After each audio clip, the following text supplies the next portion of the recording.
due for some bad luck this time.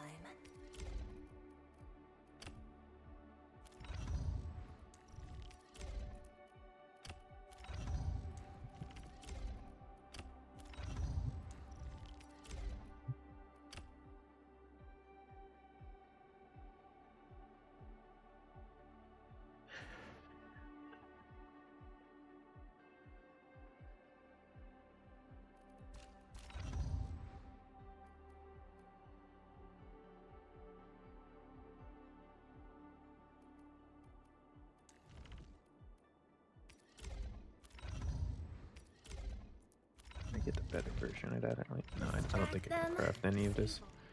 None of this is craftable for me.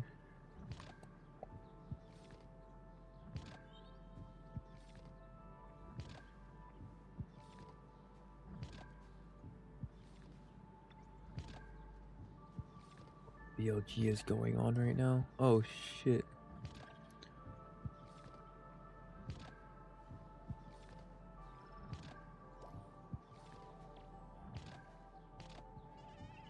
G-League. I'm gonna have to mute this because there's no way I can have them talking in the background.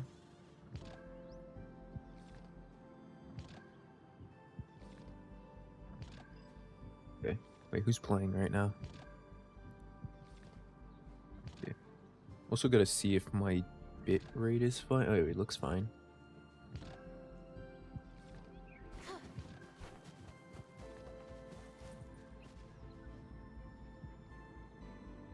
It's fine.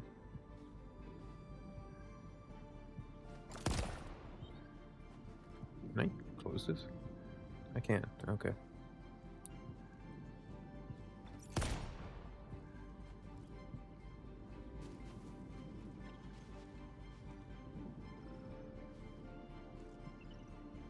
Going right now. I think the game started a bit ago. Luck. No. Oh, I miss Honkai Star Rail versus Fortnite and Limbus Company versus ZZZ.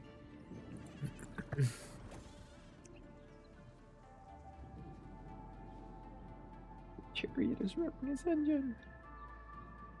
Who won?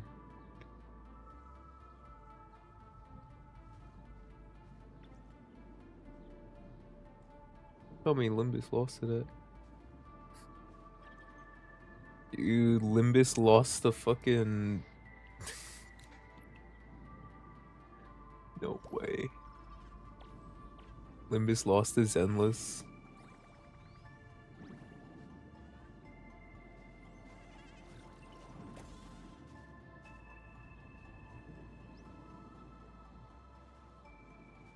How bad was it? 03. Oh man.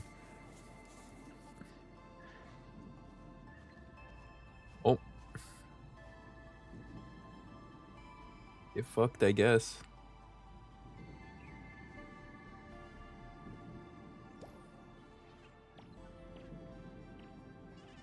Honkai Star Rail. What happened to their game? It's not listed here. Did he get delayed? I assume not.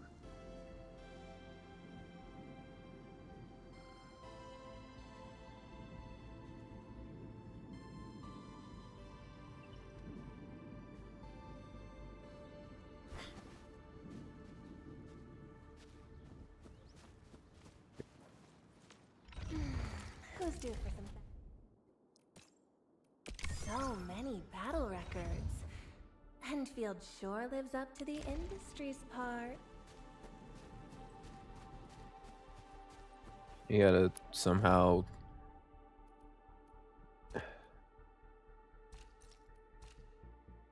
somehow win.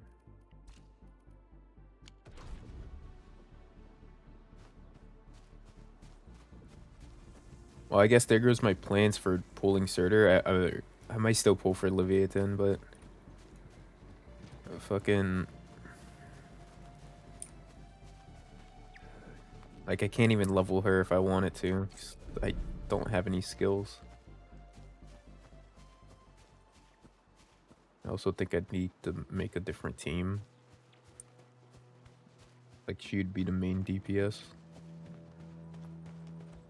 She has heat amp, right?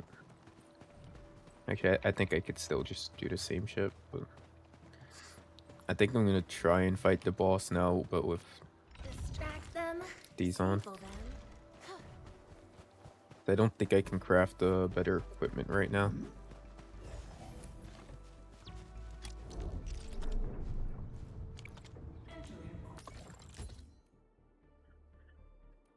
Secondary attribute, ultimate damage bonus, arts intensity.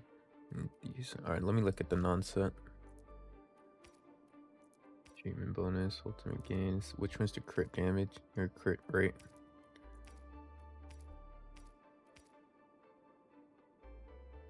Oh, but this is so doomed. Combo skill damage bonus. How did you become a worse item? Okay, I guess not really a worse item, but like, come on, like you can't say that that's better than having crit rate, right? And why not just keep the trend going where this has the crit rate when the first one already did? 31% is probably not that great. Whatever. I can't craft any of this stuff until I get to the point that I can actually mine this shit. What's this? Okay.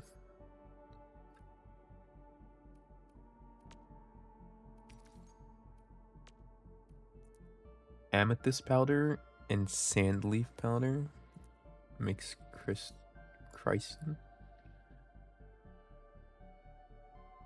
powder, I guess. And then you refine it. So you gotta grind these down. Okay. And leaf, do I have any of these?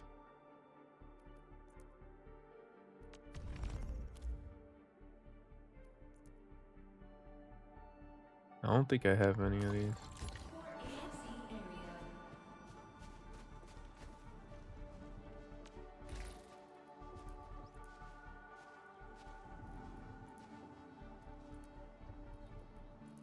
I'm gonna have to go find that stuff. It's probably in a new area that I have unlocked.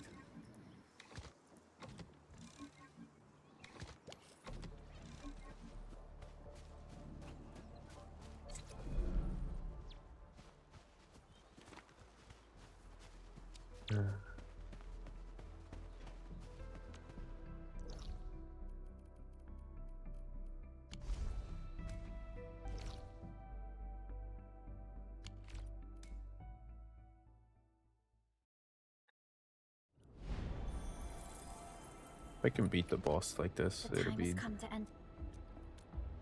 insane.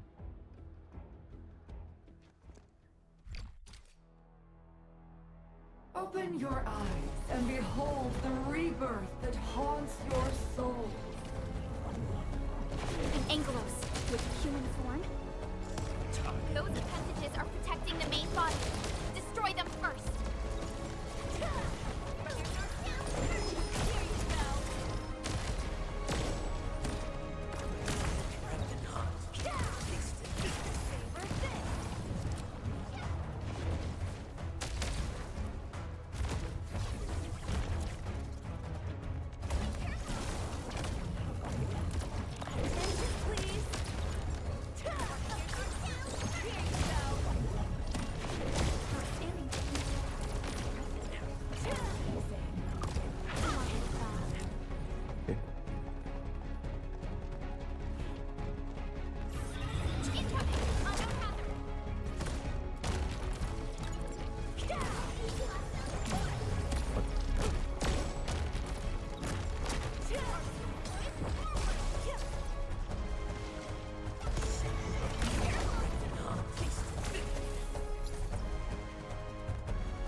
Okay.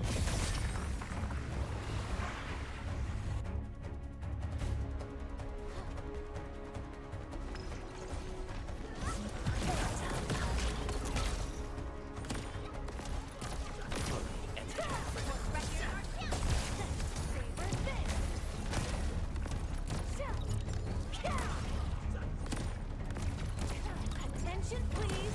Tick-tock. Target locked.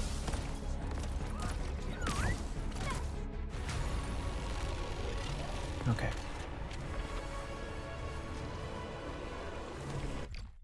I already saw this.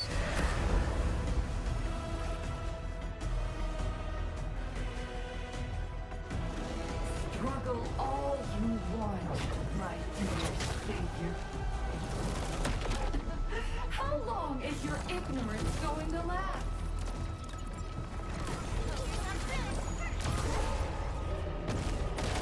Gotta do that a lot.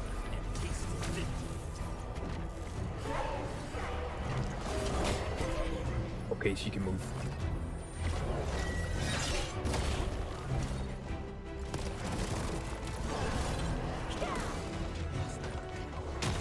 Out of range. That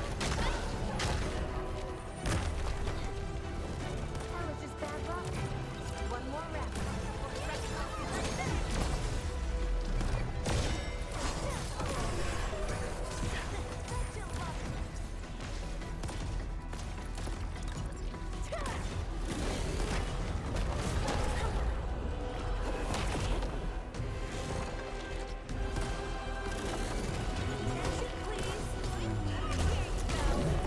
End of the road, pal.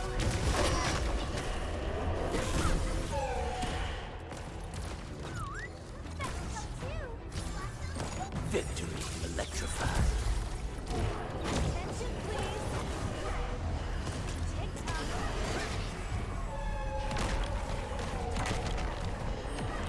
Don't let the shockwave hit you. Jump! Okay. That's way faster than I thought. Try to sterilize this area. Attention, please.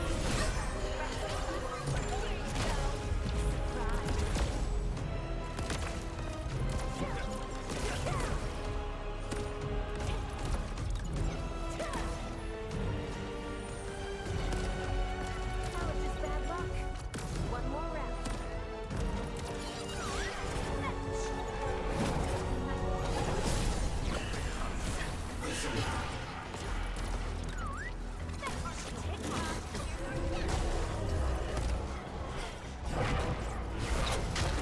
Careful, don't get jinxed.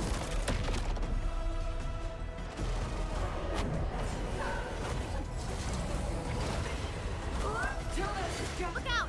It's attacking us from above.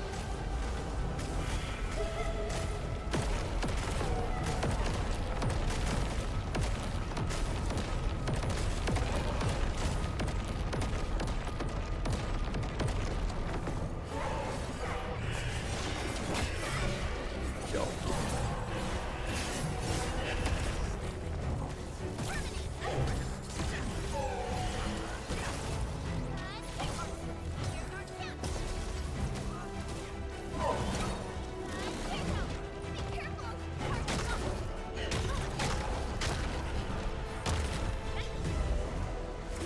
I can't tell how much SP I have.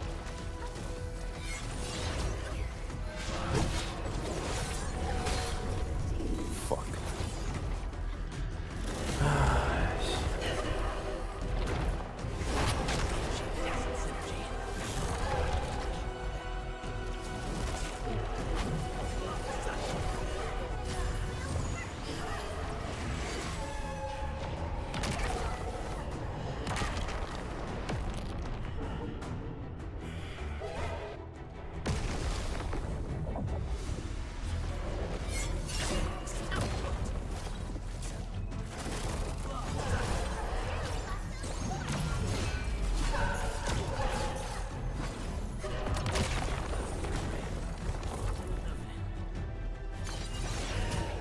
I tried.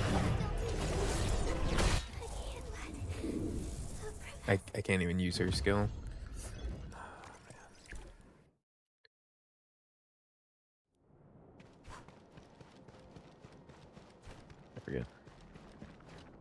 The time has come to end this.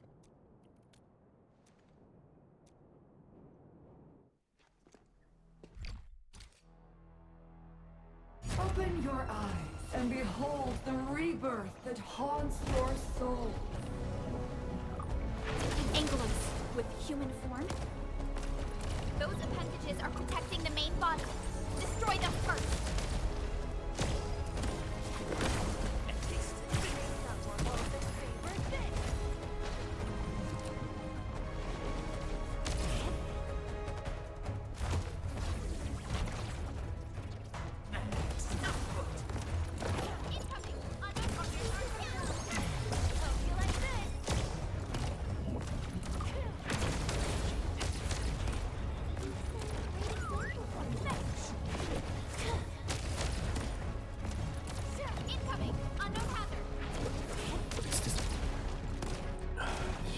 They should probably give the gun some more range. It's too awkward.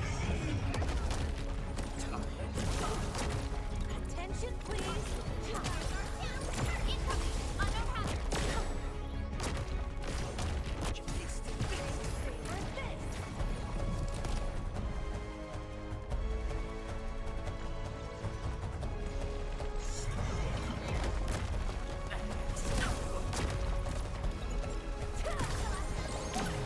Oh, what?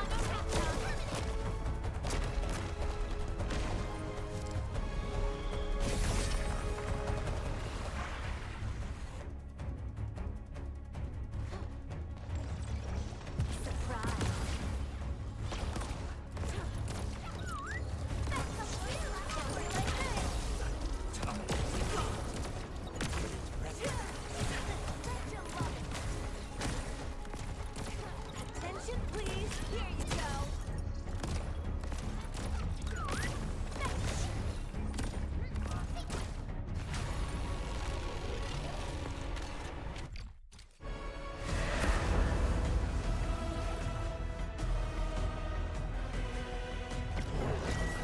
Struggle all you want, my dear savior. How long is your ignorance going to last? That doesn't hit.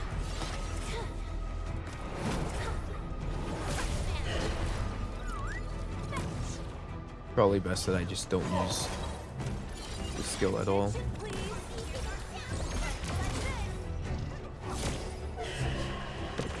Weird moments like that are gonna happen.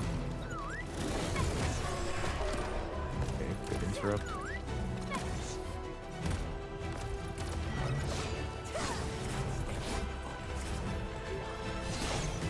Get. Okay, that one's really fast.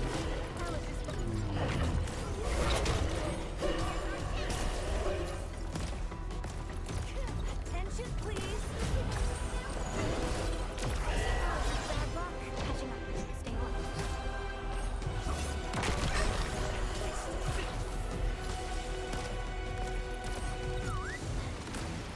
That was just bad luck.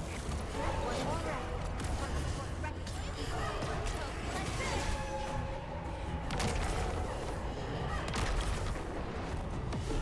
Don't let the shockwave hit you. Jump! This thing flashes blue right before she's about to fall.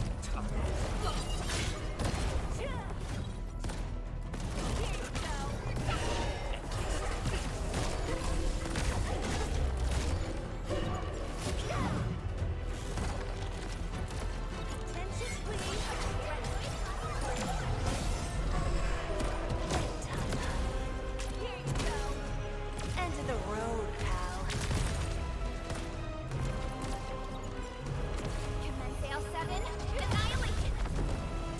Circuit amplified.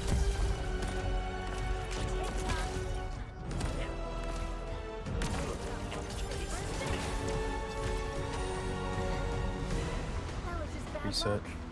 One more wreck.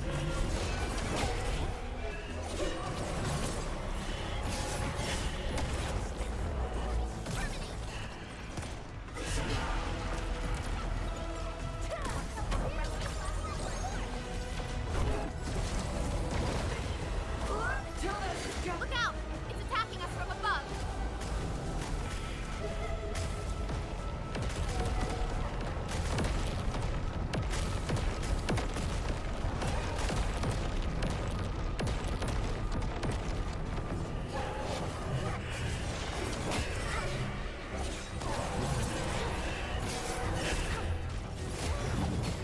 What is this?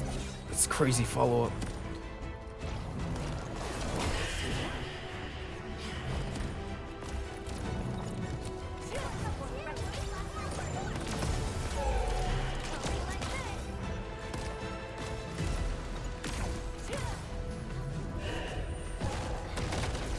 That was just bad luck. One more rep.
End of the road, pal.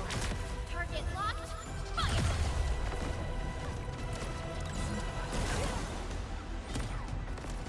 Tick-tock.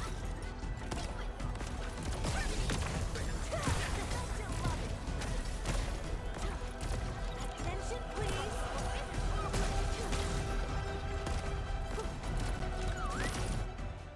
Go!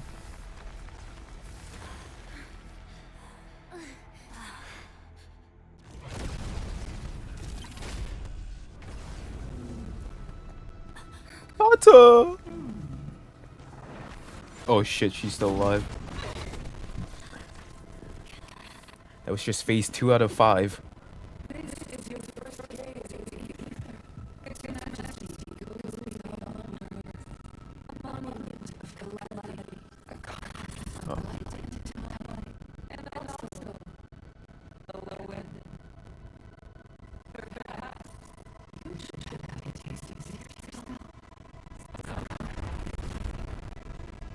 Oh.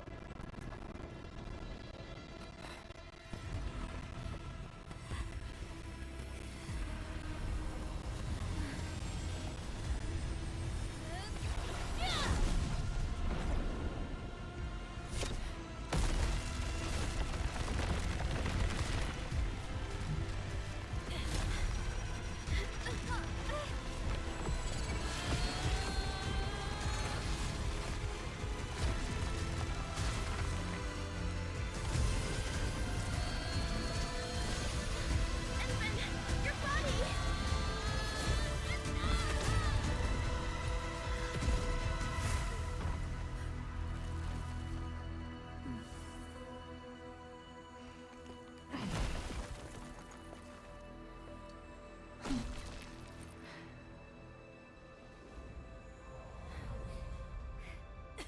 Child of Originum. You still need some time.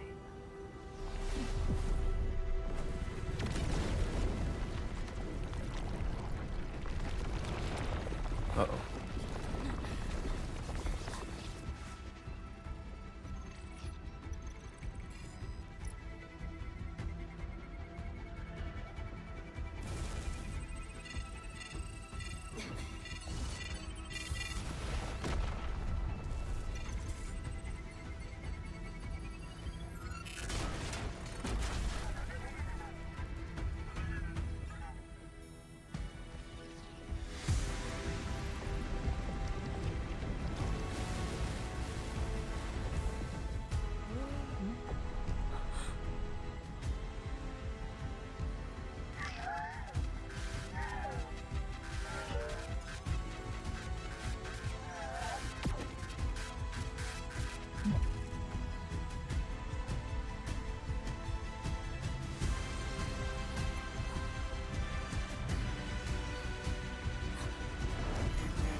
Tata? Where did it go?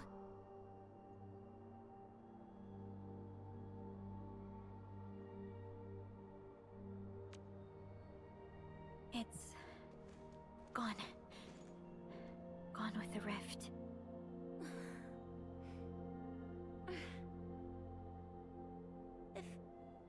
If I were a little stronger, Tata wouldn't.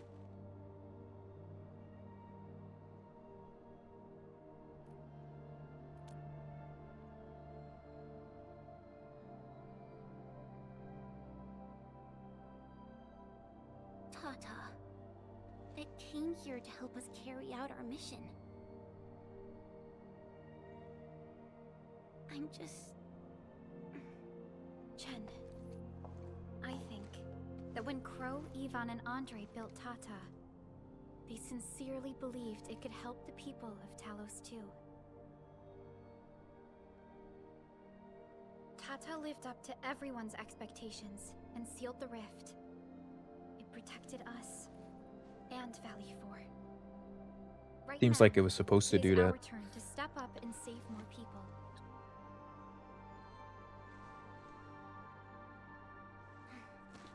I understand.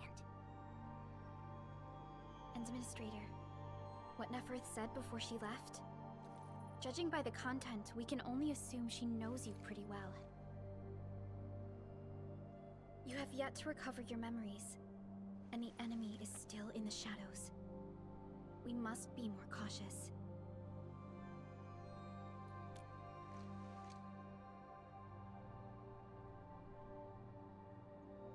Administrator, Supervisor Perlica, do you copy?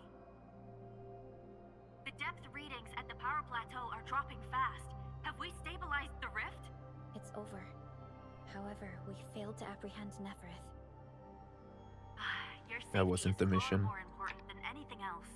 Help should be arriving soon from the hub. Time to head back to base and get some well-deserved R&R.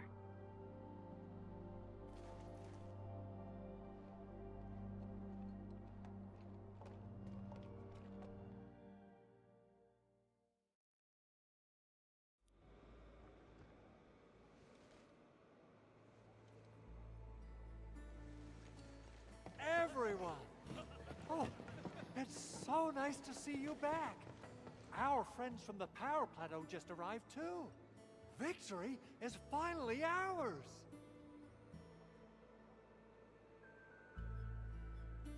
This victory belongs to everyone.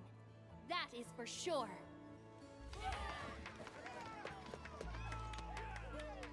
Now that we've reclaimed the power plateau, the threat to Valley 4 has been temporarily lifted. Back then, I promised you a welcome party, but never found the time to arrange it. And now we've got even more to celebrate. After all these years, Edmund, you're still diving straight into the thickest of dangers, just like before. Your burden is way too much. Now, let us take care of the remaining work. It will be a major undertaking given the amount of blight we need to clean up. Major undertaking indeed, Andre. You'll be attending that presentation meeting with me shortly. Uh-oh. But for now, let's set aside some time for a little break.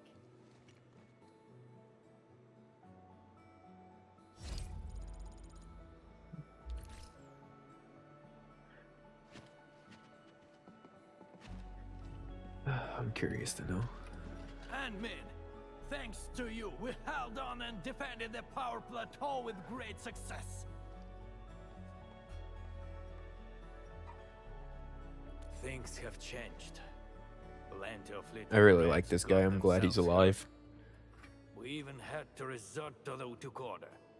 HQ is definitely going to keep complaining about this.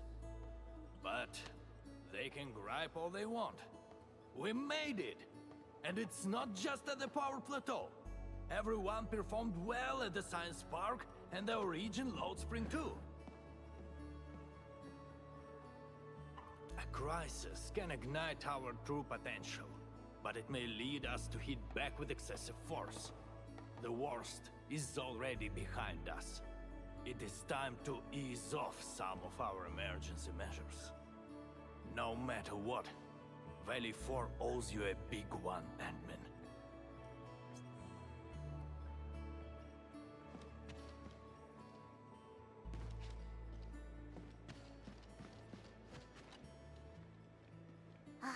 I thought I could fight alongside the admin.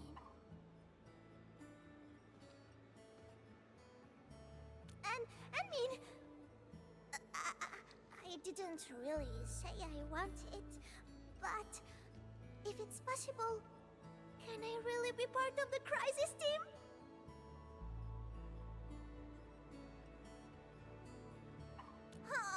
I knew it! They are withdrawing from Valley 4, but they're moving out fast and efficiently. I do not believe that they have been routed. It doesn't matter. The wolves shall grip them by their necks. I will keep in touch with Enfield. You can count on me.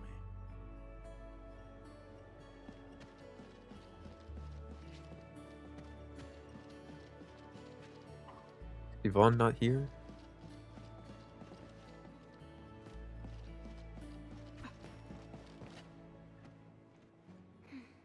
I'm still thinking about what happened back then. Yeah. When Perlica called me to rendezvous at Valley 4, I never expected to run into so many things. The Bone Crushers, the giant Angelos, and Tata. I'm only starting to realize the reality of what we've been through. It seems that we did save Valley 4. All thanks to Tata. As well as Perlica and you, Enmin. Am I right to say that? Tata is a friend and companion. And so are you, Enmin.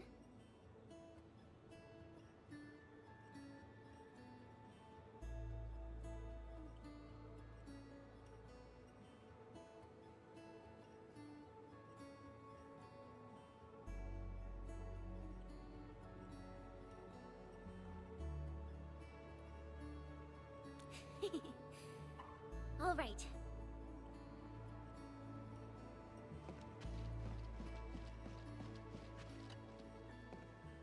Endman, you turn out to be more than just a hero from the legends. We grew up listening to stories about you. Our history textbooks devote plenty of pages to the Angloy War. Fabian decided to join the Security Bureau because he wanted to be someone like you. A hero who can turn things around. Eliza, when is our next patrol scheduled? Huh? Oh, we can start anytime. I'm afraid we'll have to take our leave, Endman. Oh, thank you.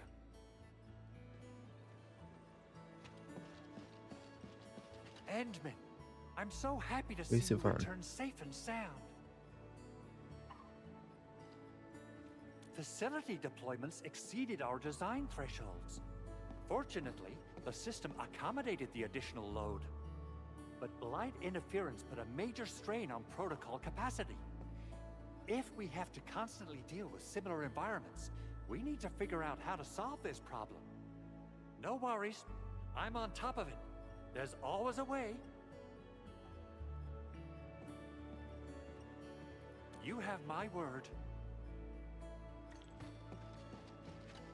Things are finally settling down, Administrator. And the hub base looks busy again, Director Jin. Yeah, the worst of the crisis is now behind us. There's a lot of work we need to sort out with our friends at the UWST. I read all the reports before you arrived. Feel free to talk to me if you have any questions, Endman. According to scouting reports in various areas, many Bone Crushers have left Valley 4. But there are still pockets of enemies near the Ether test site and the research center. We Enfielders will work with the UWST to strengthen local security measures.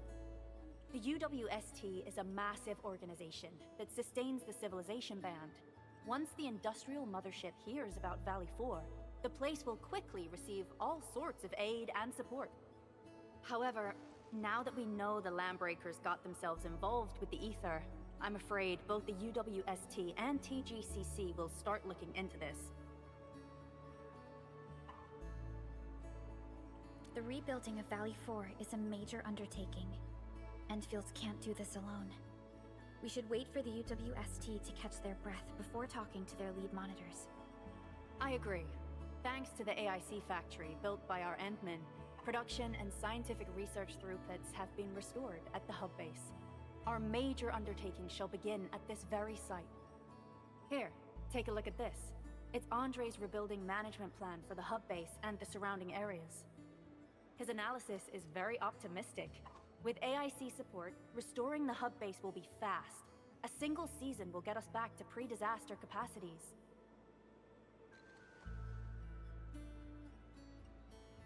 Administrator, Supervisor Perlica, I recommend taking a short break for now. It's true, we have many problems, but we shouldn't exhaust ourselves, right?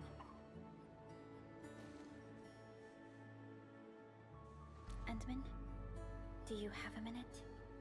Maybe I have we lots can of take a minutes. breath together. Just us.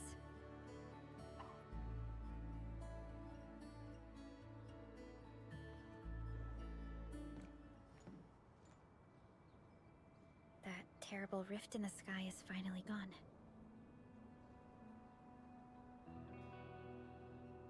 How's your body holding up, Endman?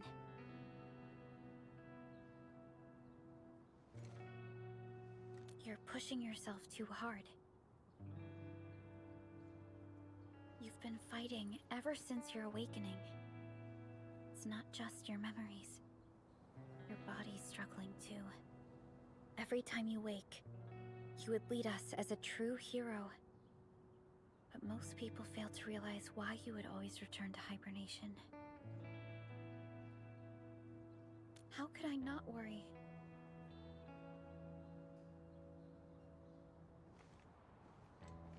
You're the only one who knows the entirety of the Zeroth Directive. But right now, we have no choice but to execute the parts we grasp to the best of our abilities. I kept questioning myself if my decisions would disrupt your plans, or how I should explain the complexities of the situation to you. Everything happened so fast, and so suddenly.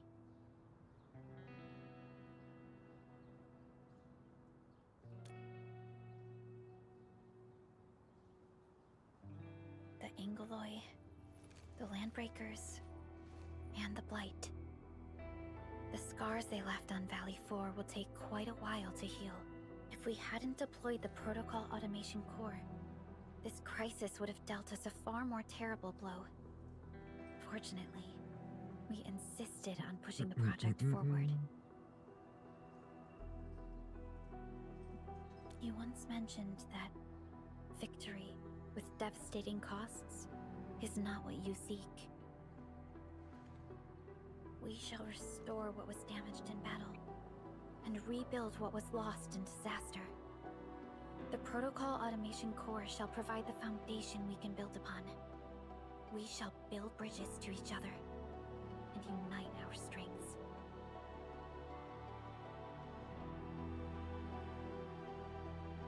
Valley 4 is just the first step of the PAC deployment program. Enfield shall bring it along as we traverse the Civilization Band and explore every corner of Talos 2.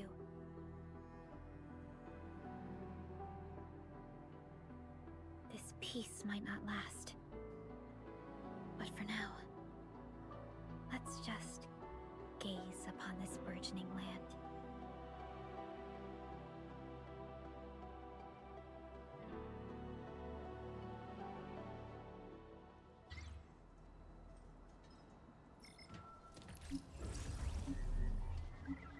Endman, there's still plenty of blight to clean up near the power plateau. There's a lot we can do before heading back to Dijong. Yvonne isn't here. She might have gone back to the Originium Science Park. Perhaps we can talk to her about our next move. Yeah.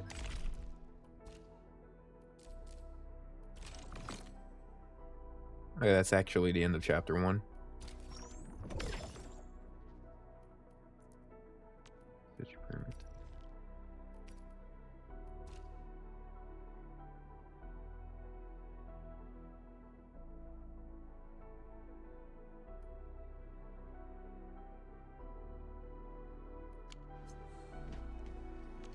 do something that I was planning on doing.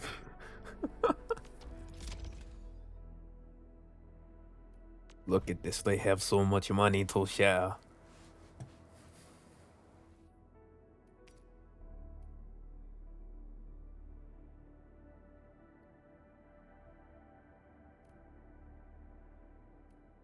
What was I selling them? These ones. This shit just saved me. These capsules are like the only reason that I'm even like able to have done that shit.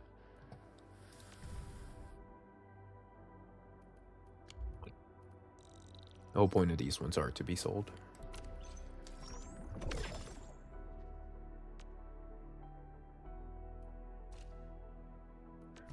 I need to choose an item here to just start mass producing. And dude, give me these ones.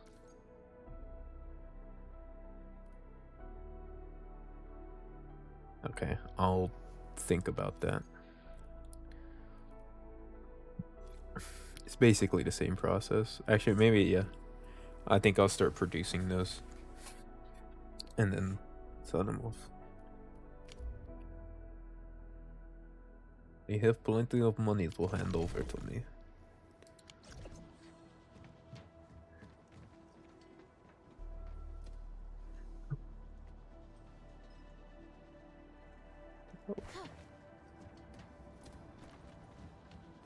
Everything is fine.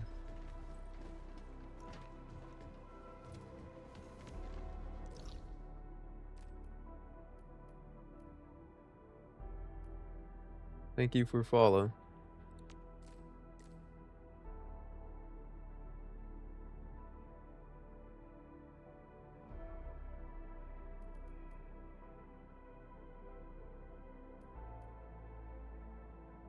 I should check. Is my mic working right? It is.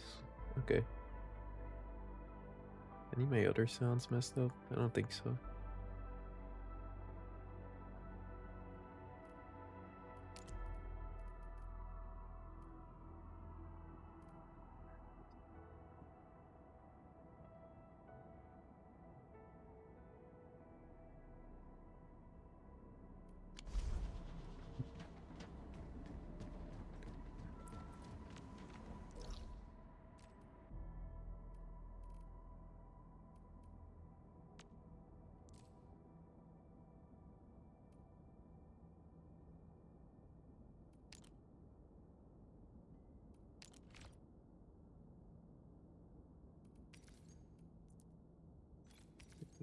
Fracture. Can infliction. Oh, there's an infliction one here too. I should go farm there. There's probably already turrets set up around this area.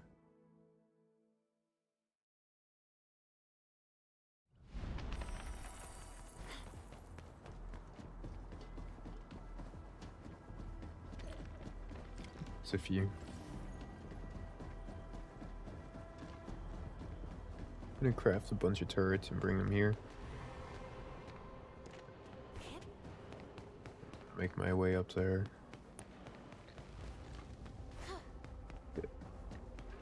I'd have kind of forgotten how to get around this area. Do you go up? Yes.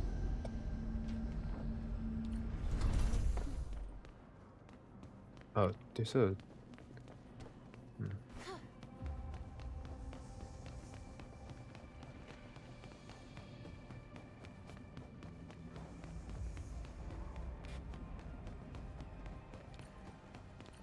Yeah, here you go. You would think she'd clean up the place.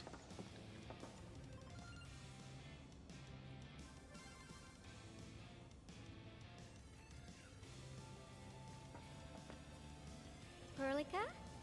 Endman? I was about to head out and look for you. There are still plenty of active blight patches in Valley 4. We would like to hear your opinions on dealing with this. Yeah.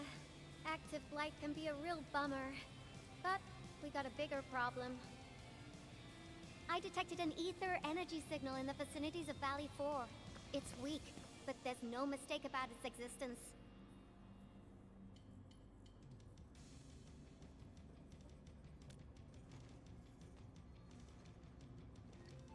The rift has just disappeared, so we're getting some ambient disruptions. We got plenty of noise in that signal. I need a reading that's cleaner and more precise. Ah, Tata's onboard detection module happens to be the best tool for the job. Ivan, the thing about Tata is that... Well, it's alright if Tata isn't here. Don't worry, I figured out an alternative. Okay. Listen up. The Protocom signal tower should have Tata's scanning log. I can use that data to compare and filter out interference and noise. However, I'll need your help connecting The to the delivery signal on that towers. was a little bit The weird. positions of the scanning will also affect the results. Hence, I'll need the data from both towers. Yvonne, Tata is... Oh, come on! Stop being so wishy-washy. Your protocol synchronizers can handle field data transfers just fine. Get going, chop chop!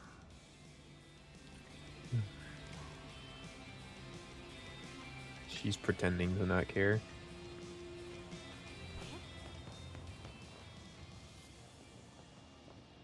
What?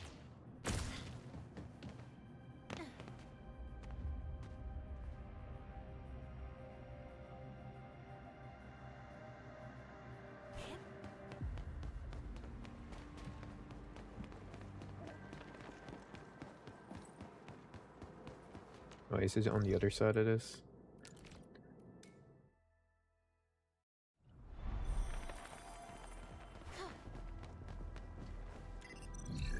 Ivan, we've connected to the signal tower. I'm on it. Synchronizing timestamps and resetting the signal codes. This will take a while. I'll need you to maintain the connection for a bit. Back then, the Blight and Landbreakers showed up here. If we failed to stop the creeping Blight, it would have blocked our access and support to the other areas. Tata almost shut down here. Thank goodness you helped out on time. We wouldn't have made it to the power plateau otherwise. And it's all because Andre messed up with the... I'll let it go. That old boy owes me a lot of lunches.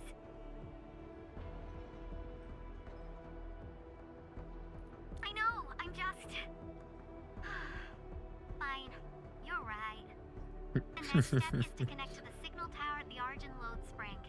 Really appreciate your field work out there. I'm getting data on my end. This plan is working out great. Yvonne, we need to talk to you about a few things once this is over. Jeez, what's got you so serious? Just focus on the task and complete the positioning process.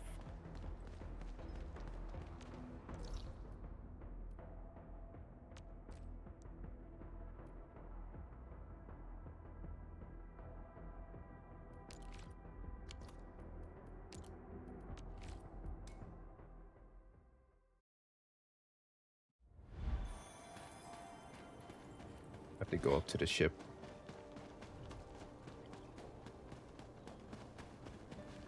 My chat do some weird shit? Okay.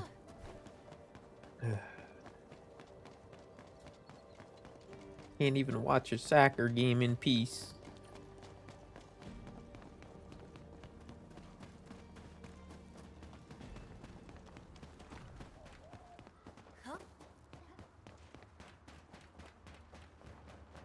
Elite hostile unit detected.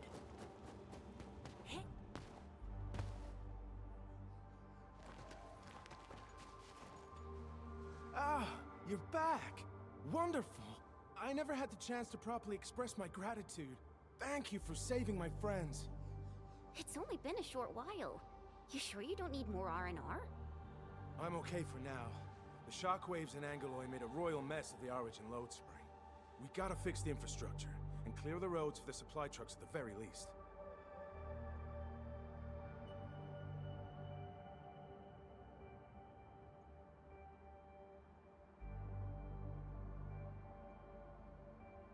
Thanks to you neutralizing the local blight, we were able to jump right into rebuilding.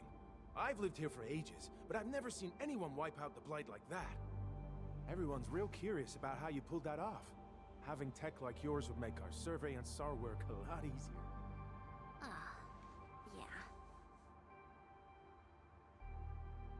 Yeah. In any case, such advanced tech wouldn't reach mass production anytime soon. I just hope the UWST can strengthen its partnership with you, Enfielders.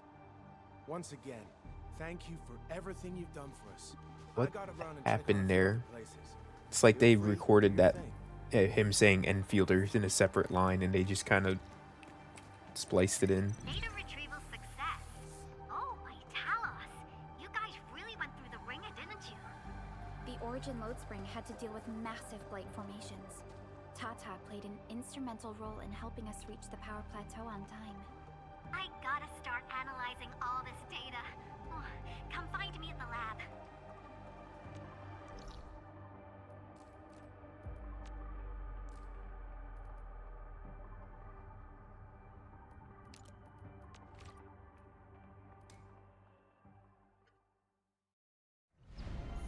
Pick the one working elevator up.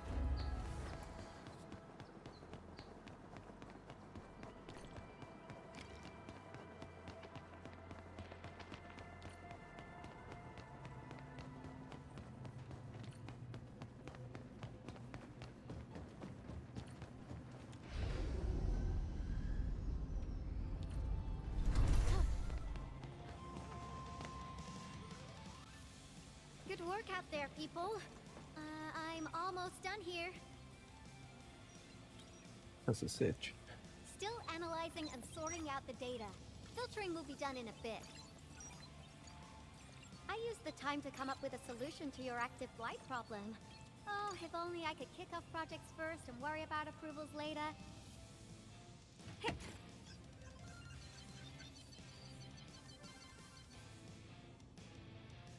Success! This time, I've added a novel design feature that I've never tested before. I'll load this up to your protosyncs.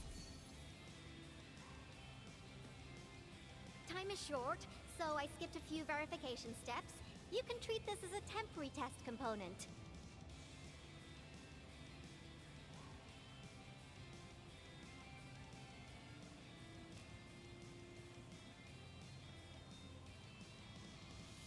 Because I applied a new game-changing idea. The component is directly powered by the protocol Orichnium, while amplification by the protosync would achieve the desired blight scanning feature. I also optimized the power conduction process and eliminated the overly bloated redundancy. For blight patches about 50 to several hundred square meters, this should totally work.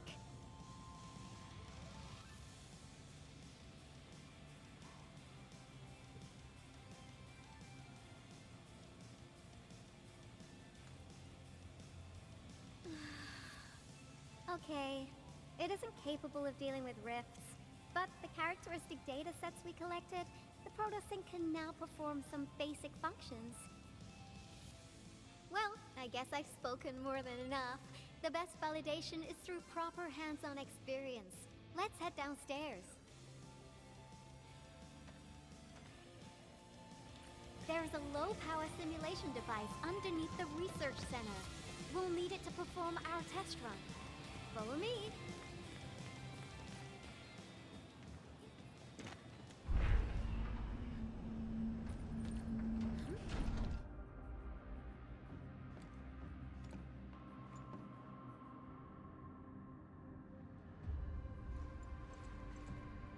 This device is special.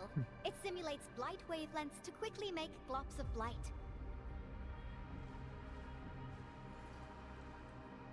Careful now. I did say simulate, but blight globs is unpredictable. So I kept the simulator here for safety considerations. Never thought I would be activating it today. I've completed all the pre-operational checks.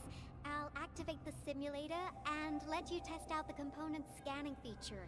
Let's see if you can locate the blight core with the new component.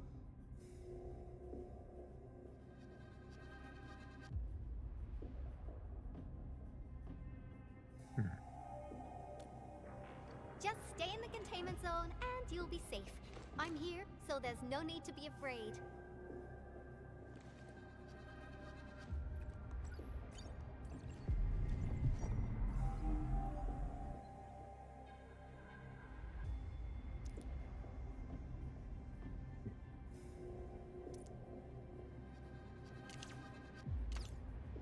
Success.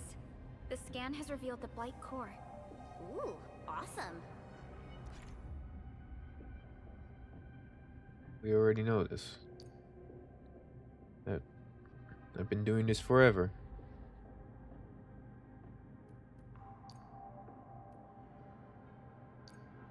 Here was it. Can now directly perform scanning to decrypt active blights. Well, yeah.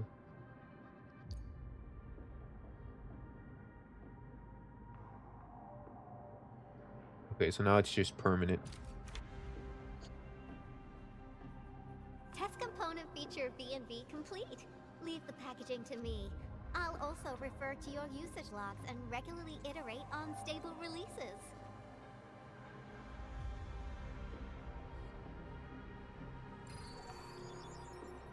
I also verified the properties of this blight incident.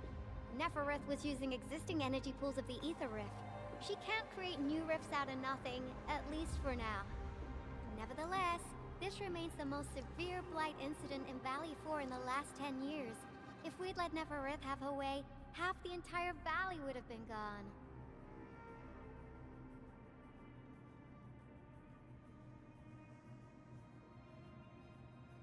Unfortunately, she slipped through our fingers.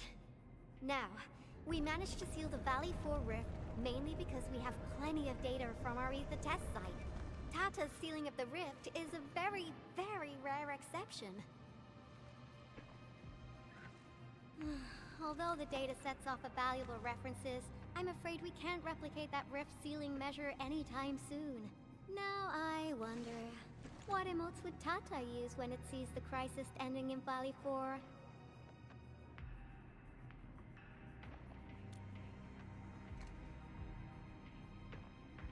Actually, during our last battle, Tata sacrificed itself.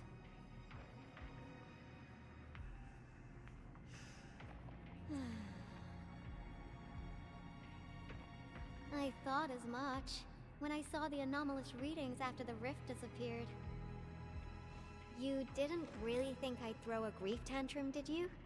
Is that why you were so measured and hesitant when talking? No, it's not like that. It's just... you did so much to build Tata. So did Andre and Crow. But we... Come on, guys. Don't be so hard on yourselves. Tata's sacrifice saved countless lives at Valley 4. As a scientist, I'm genuinely happy about this, and I'm glad that it completed its duty.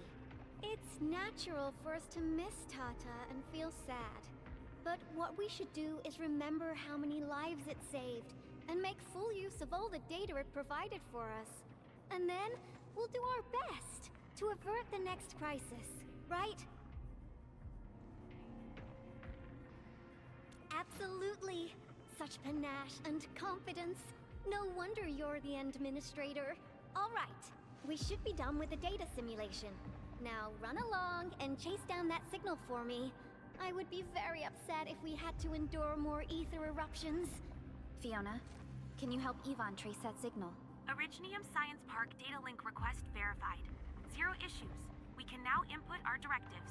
The target's current location is the power plateau, near the Originium power plant. Okay, time to start our field test. I need to find out which punk's responsible for that annoying blip on my radar.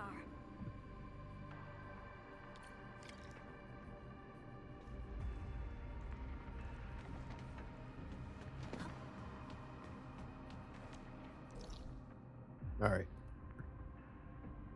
Which way was that going? Power plateau, right?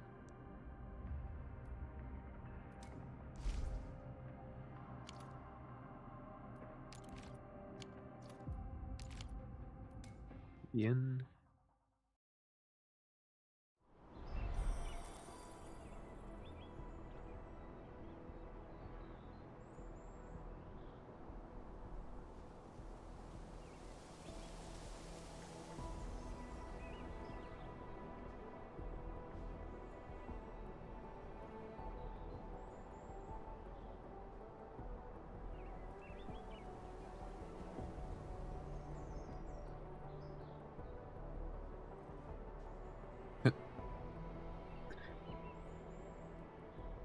Causing the fucking T-pose.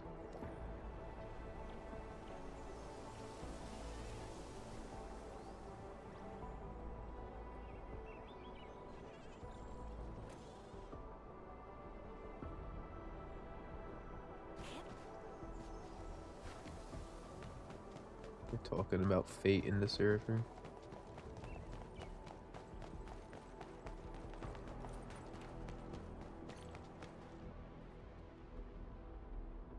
I thought the signal was next to the power plant. Yvonne, you sure you gave us the right coordinates?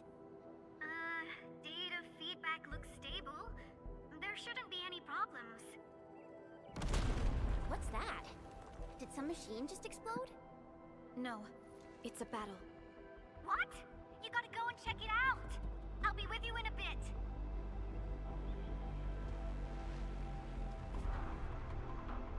Charge my phone.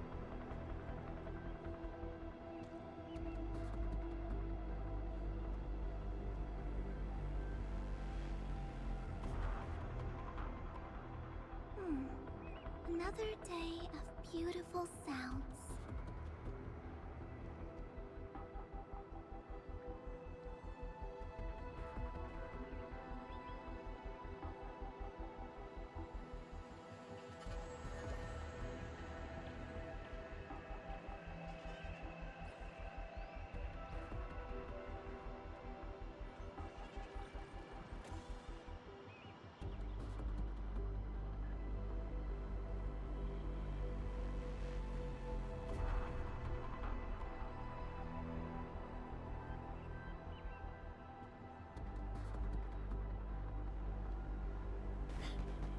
Okay.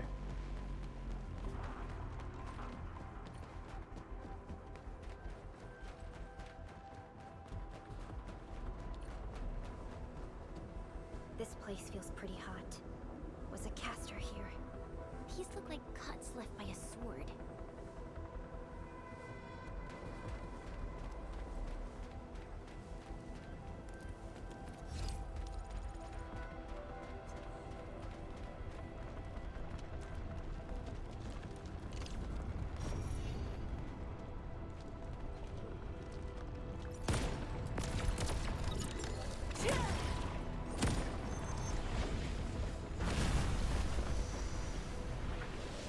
Oh.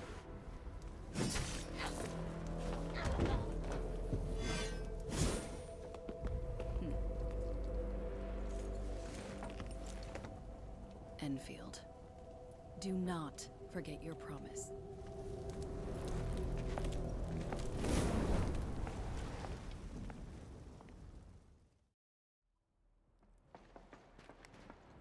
Lycia. You know her? Is she an Enfielder? She was. Now she's just an old acquaintance.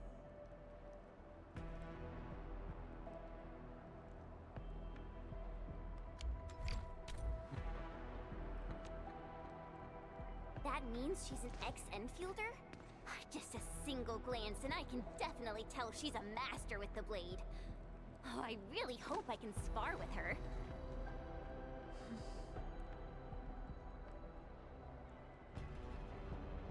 Administrator, I just received a report. Are you at the Originium power plant?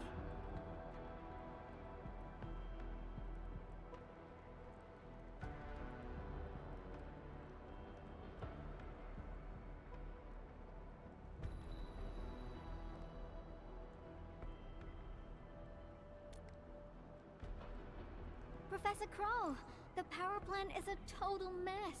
Are you alright?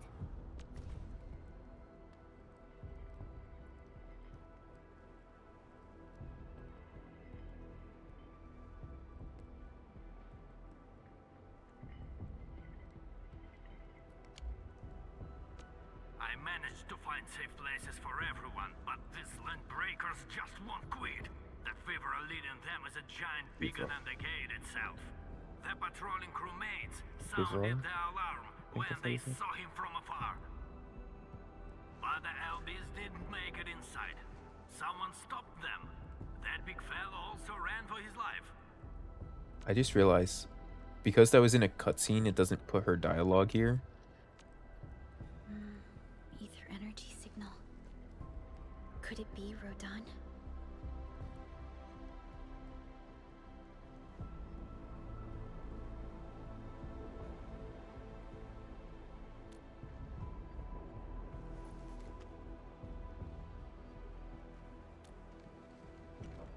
Why did the signal disappear?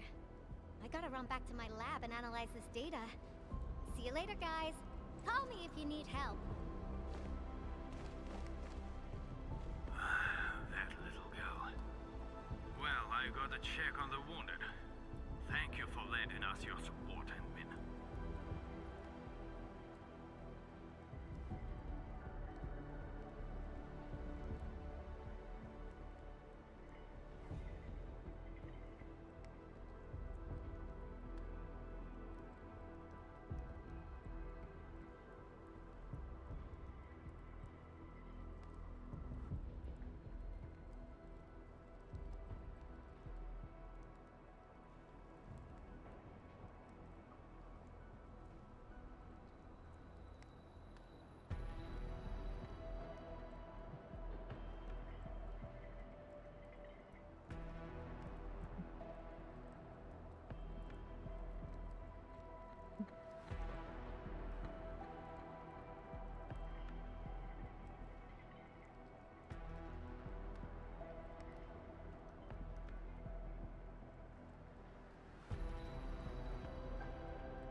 Who never ends, sadly.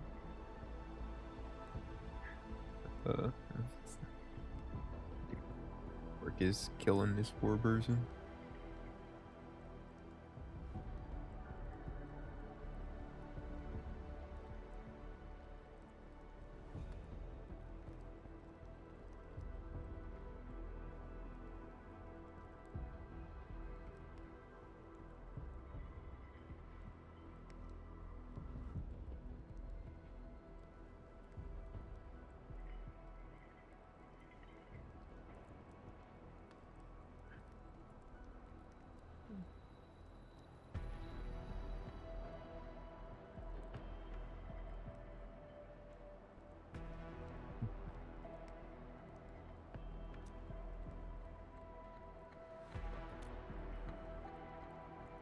Yes.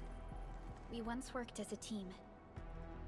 Lycia is pursuing her own hunt.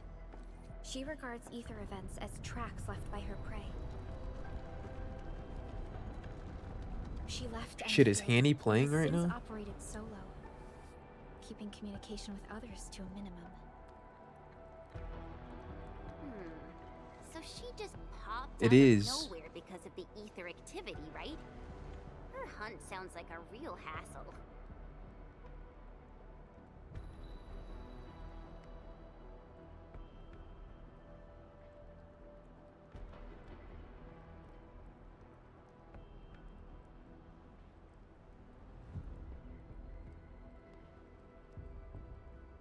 Fuck, how do I spell his name again?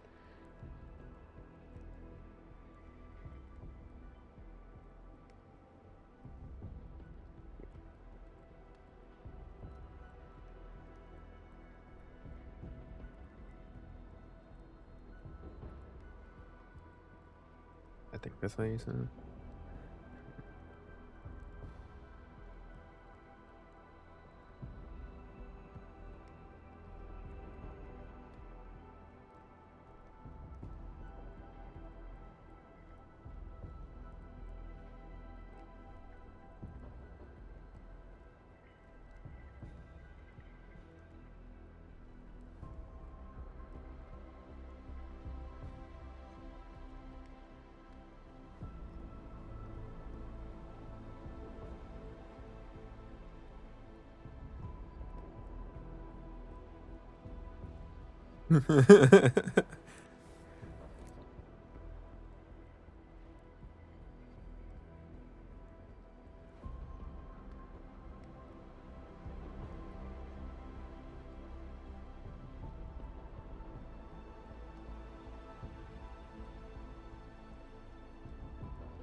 Because she intends to keep a promise. Kind of fucked that they're. Promise that you personally made with her. I'm screenshotting this for.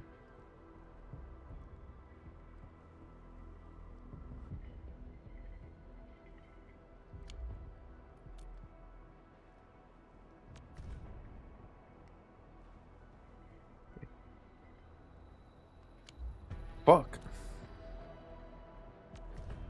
Okay. Supervisor Perlica, we have an emergency call. Okay, Code here we go. U3.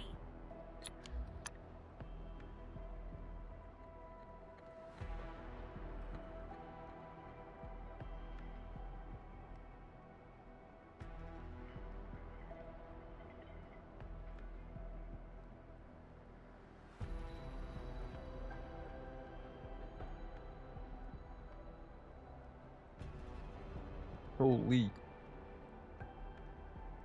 Yeah, I also follow this person.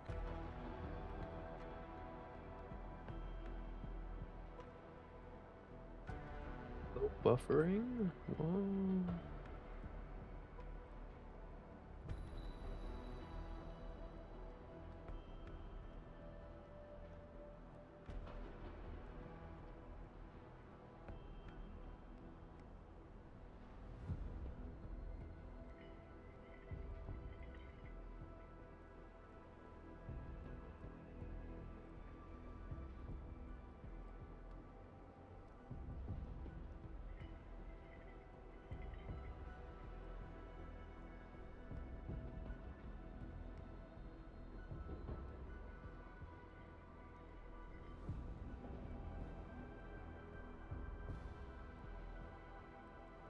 I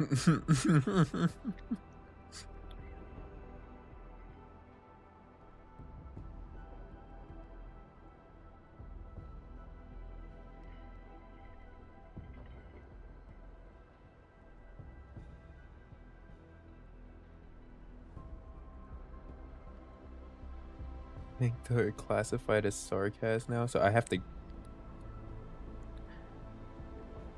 Let's see. Sarcasm refers to a majority in this racial category, with exceptions such as Sancta and Durin. Durin count as sarcasm, or I guess TCAS? What the fuck? Unlike the elders in the ancients, the TCAS, they trace their ancestry to a distant lineage. Okay. After the ancients, the sarcasm formed the second largest demographic on Talos 2. What? Throughout Terran history, the sarcasm engaged in significant racial conflicts with both elder and ancient. On Talos 2, these historical hostiles have largely been resolved. However, the Sarkaz now face a series of unforeseen challenges on its new frontier. Durin? The Durins is the one that's got me fucked up.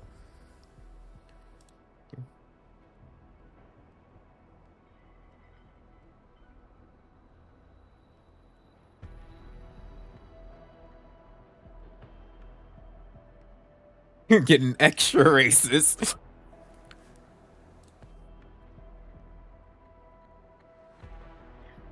I can't wait for when we get an Enfield character that has like a passive that only does damage to a specific enemy. Okay. Can't check my game because I'm bound to the 15-day hostage situation. Being a teacher this close to holiday break. Hey, Frank. Yes, yep.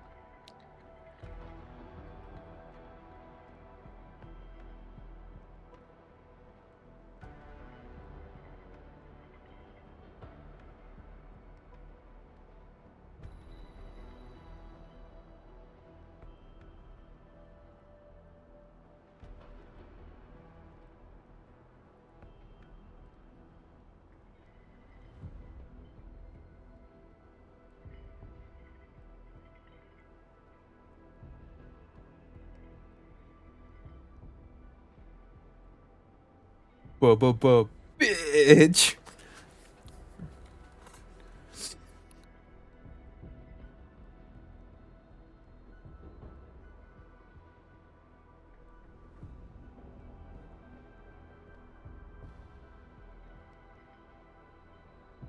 I thought they cured racism in Enfield.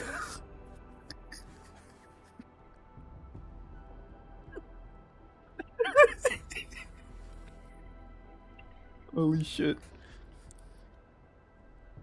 Yeah, I wonder how long it's gonna take before Enfield also gets like their own module system. Like unique items and shit. Understood. Get Dijong prepped and ready. We'll head back ASAP.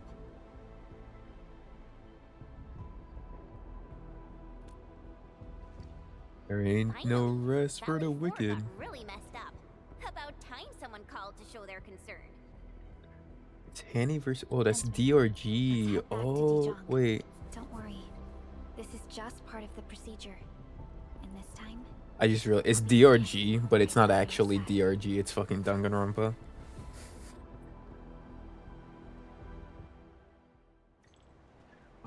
Oh man.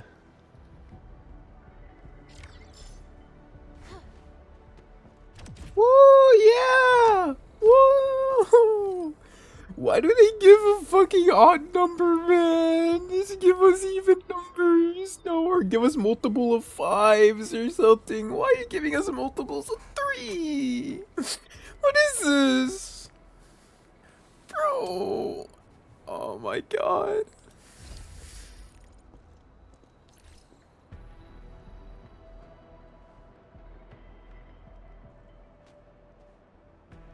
Conference of the Fort.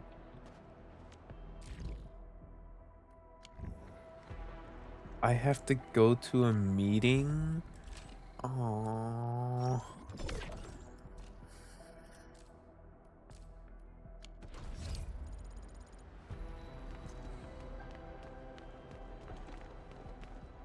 Okay. Ooh, what's here? Flow, fracture, infliction, nation crusher, pursuit. Essence. Wait, do they all have it and I'm just blind on the other one? I need to get over here and unlock all of this stuff. I'm gonna assume... Ooh.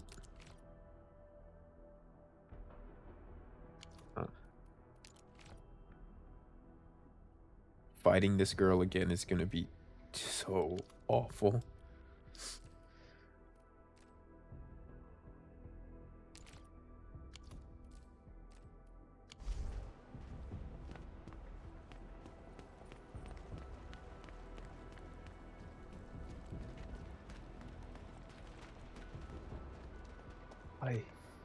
Okay.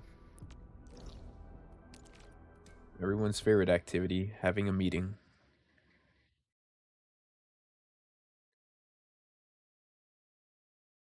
I need to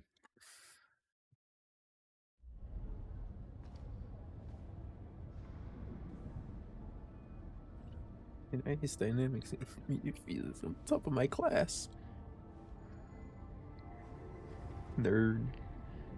Country music sampling. Reverse.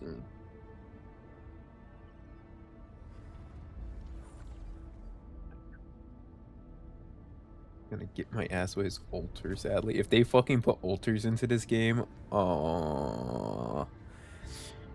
okay, I guess technically there's already an altar in the game. It's Aya, but like it's not like, you know, Ardelia altar, right?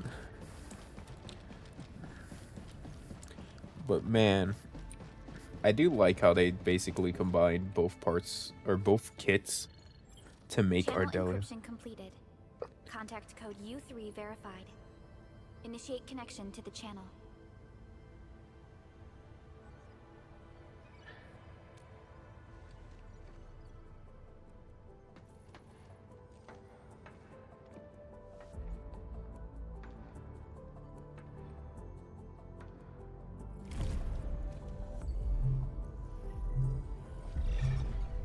Oh.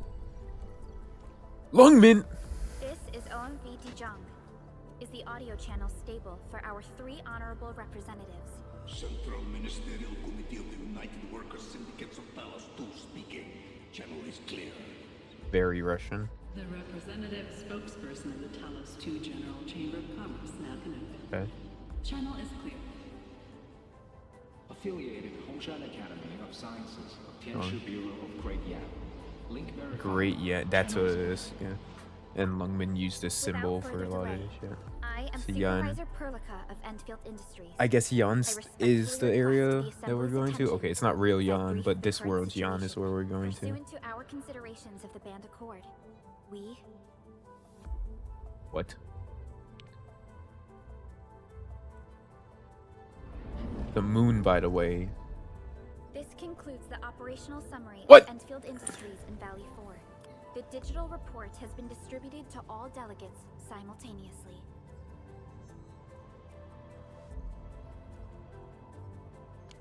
Yeah, they skipped the meeting.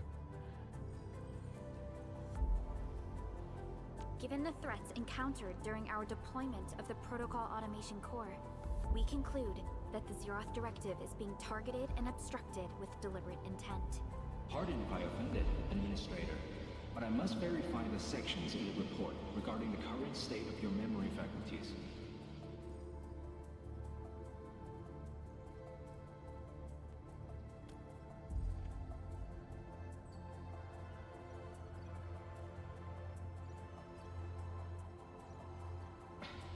At least your condition has now deteriorated.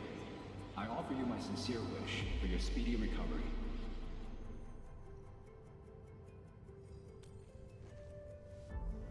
We need more than just courage and unity to overcome challenges. Planning and contingent alternatives are far more important. And these are the elements that we do not lack. To refocus on the issue, the harm caused to the people of Valley 4 constitutes a serious breach of UWST's core interests. The Bone Crusher clan will face region-wide pursuit with authorization granted for immediate neutralization without prior notice. Of course, the Russian is just immediately fucking Excited about certain crazy. prospects, we must update all attendants with bad news. During the Valley 4 incident, the Order of Steel Oak picked up signals of non-Anguloid activities. Okay. The location is near a rift along the northern front. Okay. This is not an isolated incident. The spread of ether has gained significant speed. Intentional. Okay, it's phasing through Perlica. During this time, The table is phasing through Perlica. Or I guess it's not exactly a table. Whatever this thing is. I believe everyone knows what this is about. If we were to assume the worst, the great enemy from a century ago is planning a return. Its vanguard has already paid us a visit.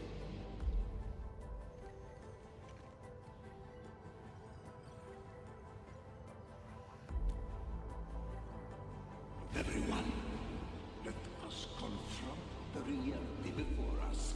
The gravity of the situation leaves no space for delayed or indecisive responses.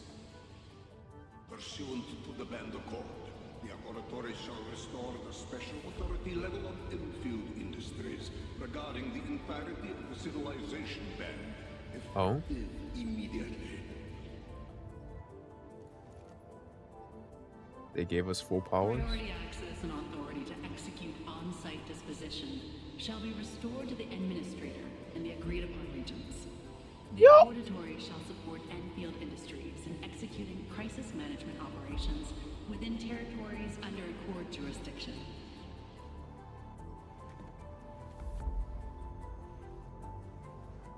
We deeply appreciate your support. Enfield intends to initiate a post-incident investigation at the earliest opportunity. Dijong shall report all investigative findings to the Civilization Band in full. This vibe reminds me of that meeting 10 years ago. And Administrator and Supervisor Perlica, I hope to host you both in the free city of La Fantoma.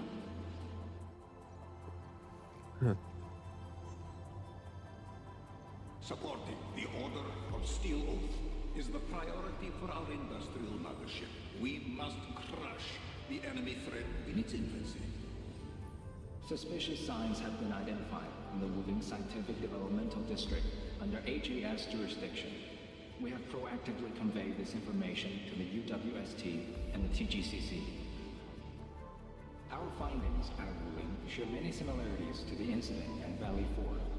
We kindly request that Enfield representatives visit our facilities soon to prioritize this matter. Similarities? Do they include ether rifts? The sighting was reported by the Wuling Scientific Developmental District. It is also one of the target locations of our current plan. Given the ties between Wuling and Enfield, I believe everyone understands its importance to the Civilization Band.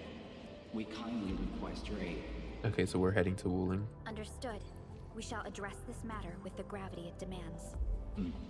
If there are no further matters, this ad hoc meeting is hereby adjourned. We anticipate the forthcoming formal meeting with the Administrator until we reconvene.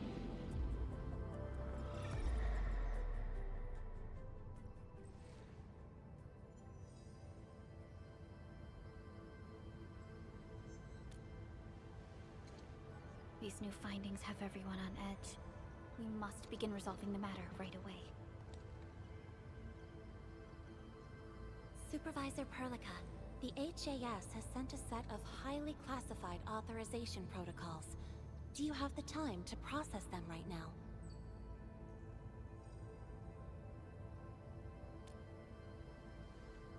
Okay, Endman.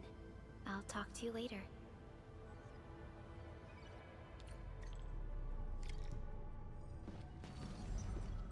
Take a temporary break. Sit upon the throne.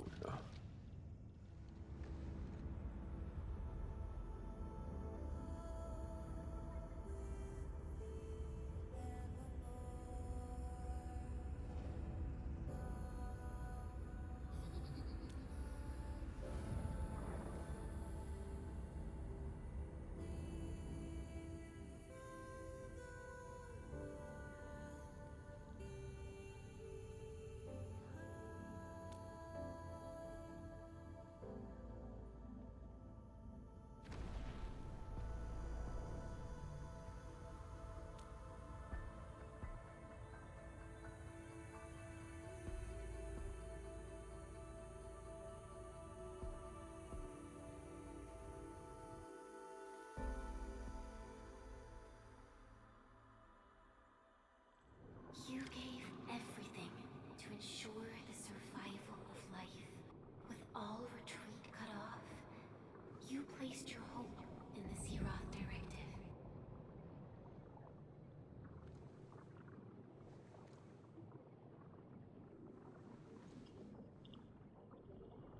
Well, we're back here.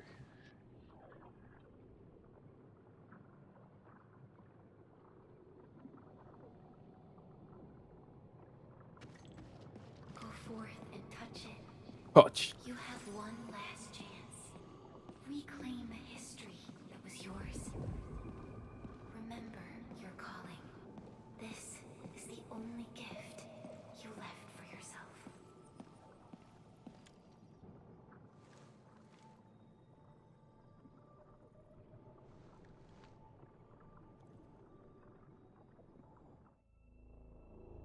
There were 128,793 Terrans on Talos 2 at your birth.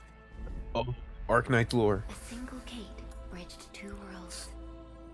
We crossed the vast cosmos and arrived at this foreign home. However, all our dreams and plans fell into ruin at that same gate. Behind us, the broken bridge crumbled. Every famine and mass casualty risked dooming our civilization. The First Angloid War saw this world spawn countless war machines, steeped in malice. You led the fledgling alliance and banished the threat into the ether side. Pioneering bases lost. The Rhodes Island elites. You ravaged. Victory's toll was heavy. Then the humiliation war reignited fratricide, nearly pushing Terrans to the edge of full-scale civil war. The seed you sowed bloomed in time. At the cliff's edge, people paused and pledged the band accord. Decades later, we ushered in an age of prosperity. Cities rose in the south. The civilization band grew rapidly. Time and time again, you rose from your slumber to guide civilization, leading us away from the broken bridge.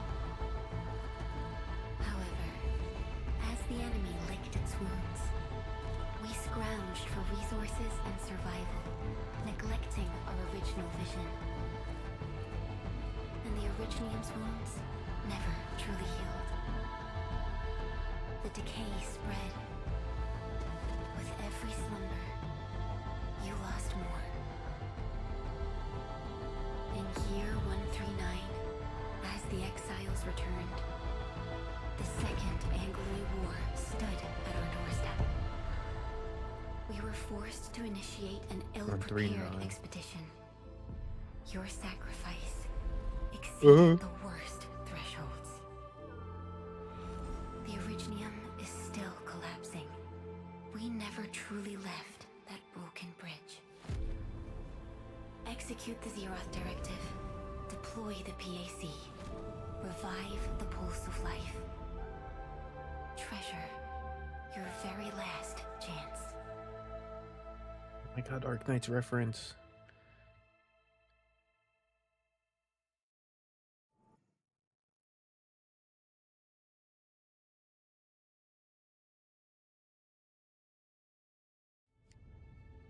It's got nothing to do with the sarcophagus.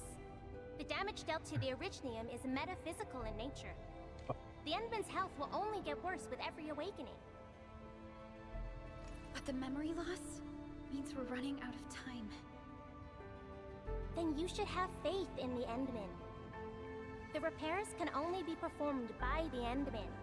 Our mission is to create favorable conditions. But our Endman's lost all memory. We can't force a drowning person to learn to swim. It makes no sense. Now, we didn't come up with the automated industry complex to make bottles and jars. Remember the assimilated universe? If the Protocol Originium can find... Simulated universe.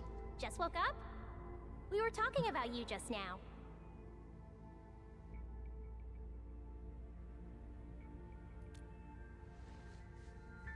That means you're doing fine. Letting Perlica hang around with you seems pretty helpful for your recovery. M3, I believe this is the Endman's first meeting with you. And Endman, you might not remember this, but M3 was right next to me during your awakening. Yes, I was. Allow me to introduce myself. I'm M3. As for who I am, I'm your friend. That should suffice. M3 is also one of the executors of the Zeroth Directive. She specifically made this trip back to Dijiang in order to verify your status, Endman. I'm also here to feed you additional intel about that special request from HAS. Perlica, the source of trouble is the Wuling Very Large Rift. It's the largest ether rift of the civilization band. Unfortunately, we picked up traces of ether energy activities at that place. Traces that are completely identical with the signal samples of Valley 4. Neferith, I bet. She's not even trying to hide her next objective. I think she's doing this on purpose to taunt us.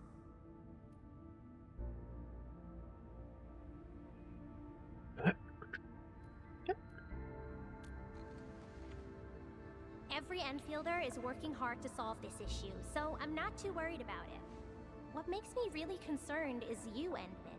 If something within the ether side is still struggling to return to this planet, then Neferith is just a small timer meant to divert our attention. Our enemies are closely tied to the ether. The Protocol Automation Core will be a thorn in their eyes, but they won't slow down just to cater your memory loss.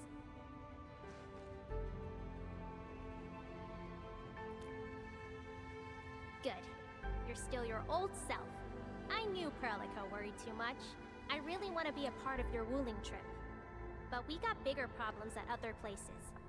Go and deal with Neferith. I believe we will meet again soon. This is gonna be good. Endman?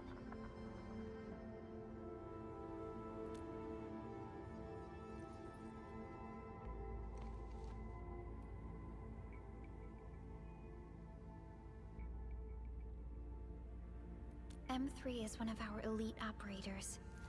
She is responsible for carrying out combat missions of the highest secrecy and utmost danger. Many factions and their stragglers have not given up their dreams of our destruction. M3 has removed many obstacles, both overt and covert, for Enfield. Her actions gave us the chance to complete our preparations for the Protocol Automation Core. Just like a certain other links.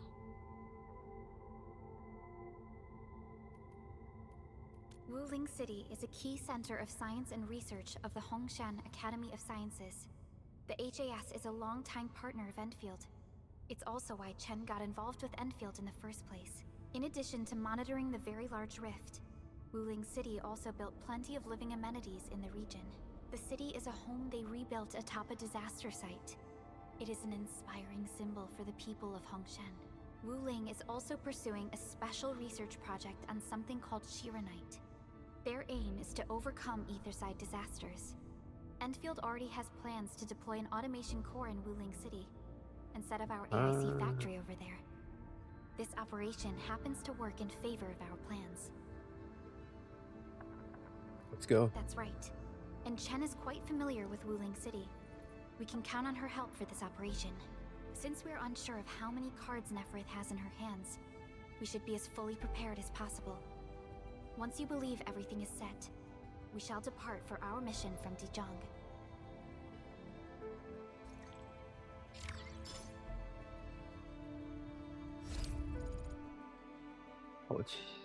Voice acting may not be available certain sections of the game for full voice standard. Jeez. Oh.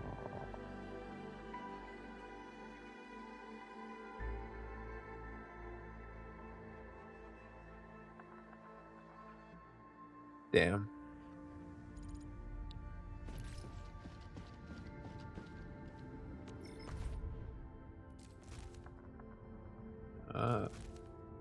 I can do these events now.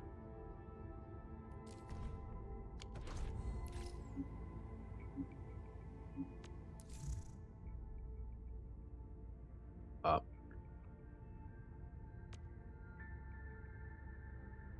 Oh man. Okay, I'm doing all of this with keyboard and mouse.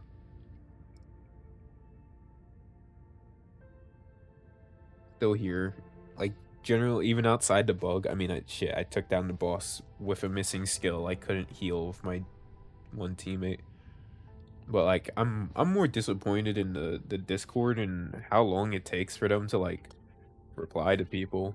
Not even just to me. Like there are some people that were putting in bugs on the first day of the fucking beta test, or what is it, on like the 28th, and they didn't get any response until like yesterday or even today.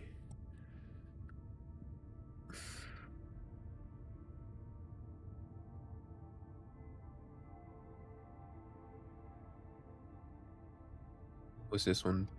Yesterday, they immediately got a response. Okay, so they don't always change this to a thing like this. 11:28 in the afternoon, and they only just got their report put in.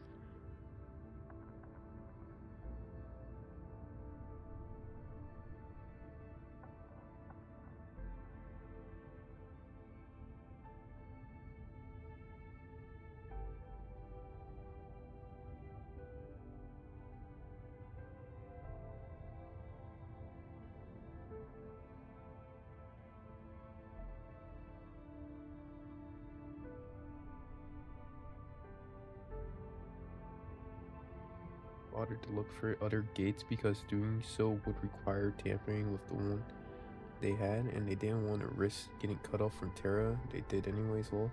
Oops. But they are very confident that other gates must exist, with others likely existing in Talos regions specifically, so we might visit other moons someday.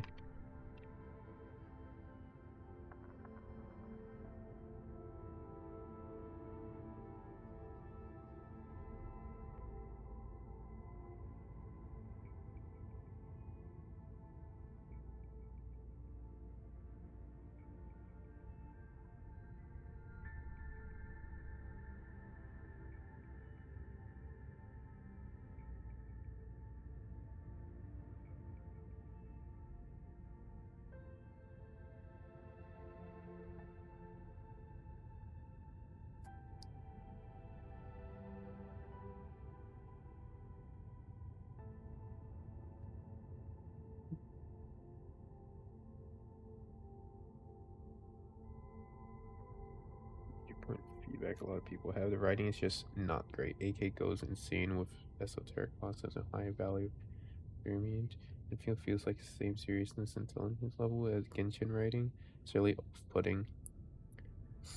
Yeah, if I compare this straight to Arknights, it's a world's difference. Like, I don't know if I can say everything here is bad, and I don't know if I'd say it's Genshin level, but it's not Arknights level. Arknights is on a different fucking level. Overall gameplay experience in these maps, how would you rate your satisfaction with them?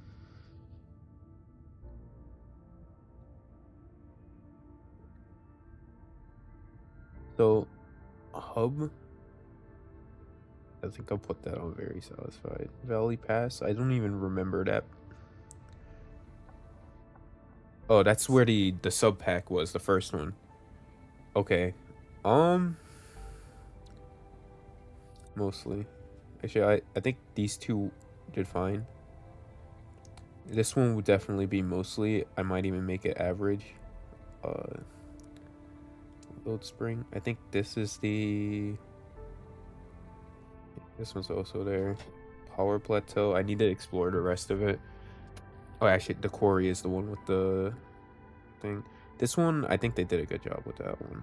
The load spring is there. I need to explore these two more. This one, I think I might actually put this down. My enjoyment for this one gets fucked over by the fact that they didn't... They need to make getting that sub pack part of the main story. I think getting sub packs shouldn't be a random event or a side quest. Like, it should be part of the main story that I have to go here, especially considering it's important towards doing the rest of the game, because it's full of not only shit that I need to keep up the factory going, which is a massive part of the gameplay, but also as part of the story. Like, imagine if I met Depan later with no fucking clue why where is this guy? Where did you come from? Who are you? If I just never stumbled upon the random sub pack placement. Anyways,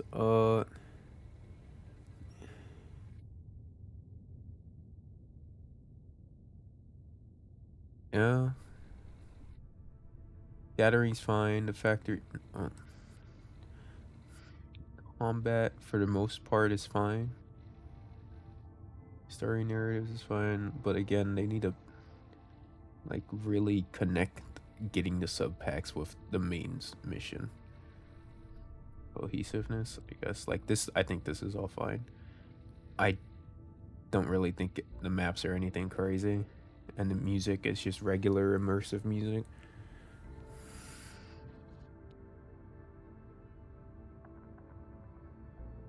Like, I guess it's fitting.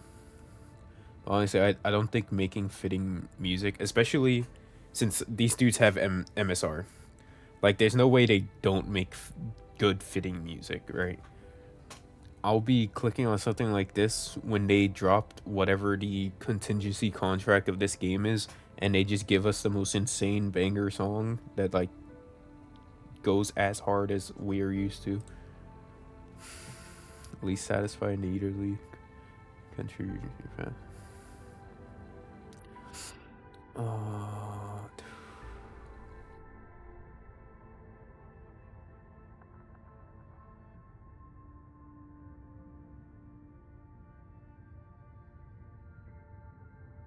Do I put poor combat because I literally can't use my skill? Okay, sometimes this one. Sometimes it feels like the pacing is bad.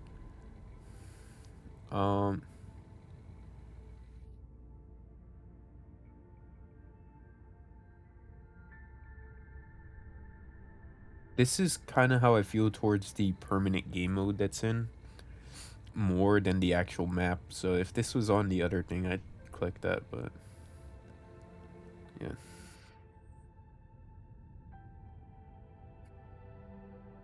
This shouldn't be an issue. Having too much to do, you should be happy to have a bunch of shit to do. But to be fair, I think it's at like a good balance right now. If they add more to it, then I think it'll reach there's too much to do. Right now, I think it's pretty good. It's easy to feel lost. So fall off when looking past, navigating around the stage, making it hard to explore. Seems fine. I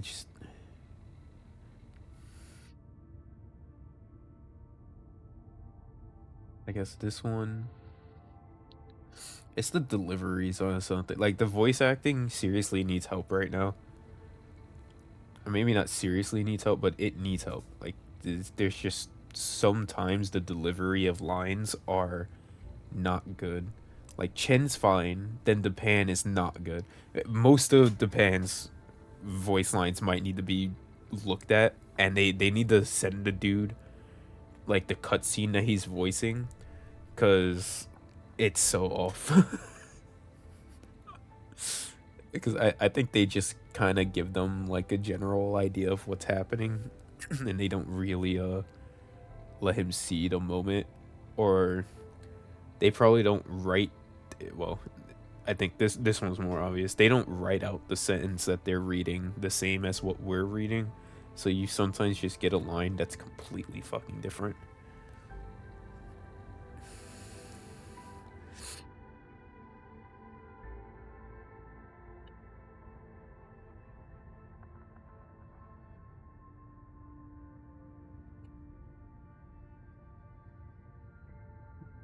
Like, I want to click this one. It's just, it's not towards these maps. This is more to the Daijing and the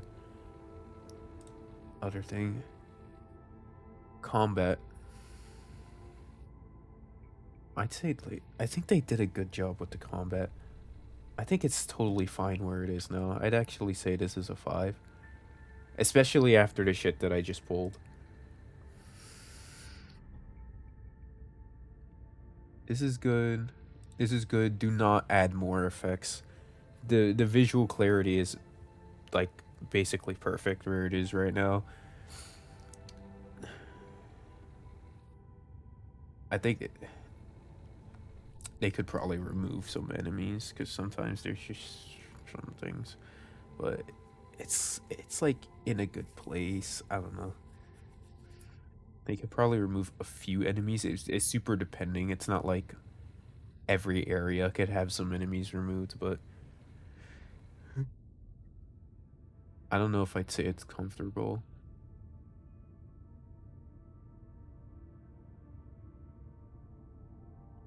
I think I can't think about the permanent game mode. Like, just the maps alone, it's there.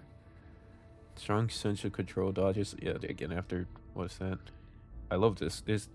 We'll never get rid of this. This is actually just the best part.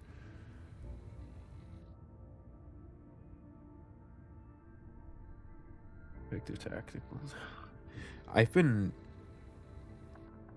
kind of avoiding using these things, but it did just save my ass. New skills out for diverse team compositions. I've been seeing a lot of talk about that in the server. I'm really enjoying reading through some of these things and the people talking about stuff. And like these guys who have been really trying to see if they could push this character that they believe isn't that strong. Oh, they actually saw it. The character that they feel isn't that strong to where he can feel strong or what he's really good at. It's good seeing the community doing that. So I'll say yes. I guess there's some things that could probably be changed, but as the game releases more characters, this will fill out and be more towards perfect. Like using Pog right now, you're basically just using, I don't know if he shows the team here. Li Fang, him, Pog, and then like Chen. Like you have to use those ones because Li Fang and Chen are the only ones that can apply vulnerable effects without consuming the effects, because Pog has to consume the effects. If he doesn't consume it, he doesn't generate as much SP. They also have pretty fast attacks as far as I'm aware, so they're better at continuously recycling skills. Attack more, get more SP off of final attacks, also get more stagger. And then Chen is like specifically good at stagger. Yes.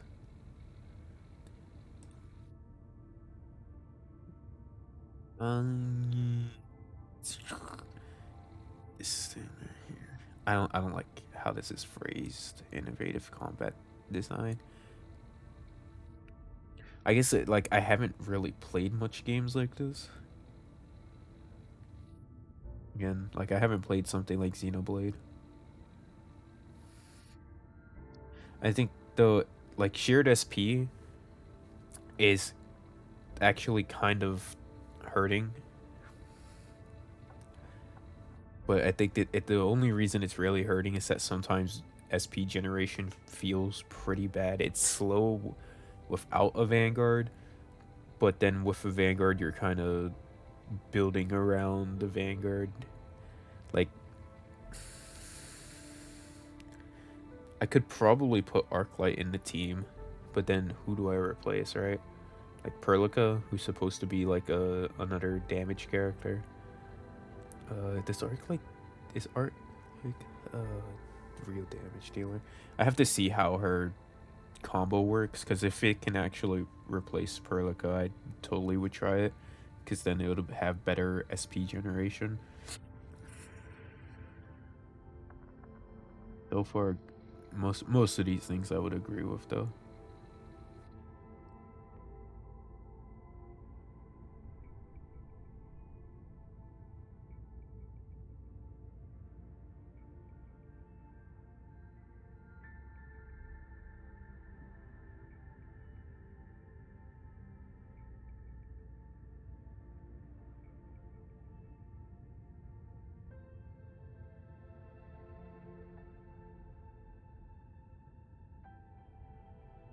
Now the combat mechanics you feel is most important.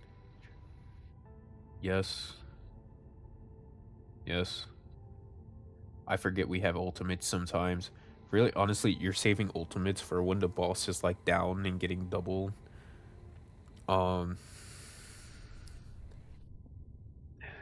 Yeah. I'm not even thinking about ultimates sometimes. I'm thinking more about the skill.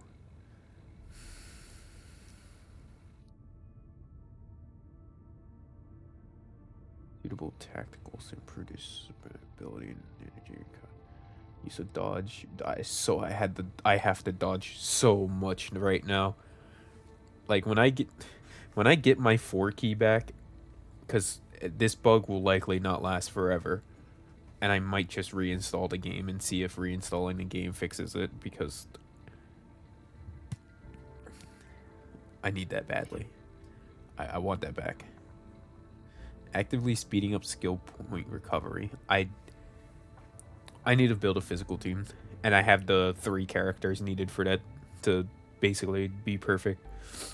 But I'm not even like looking into it. I want to get Leviathan. Like, come on. Oh man.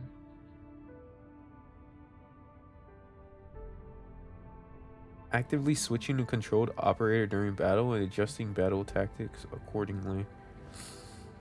No. Honestly, they could remove this feature from the game entirely and make it so that you only play as one controlled person. And I don't think anything would change, because I get like it'll swap.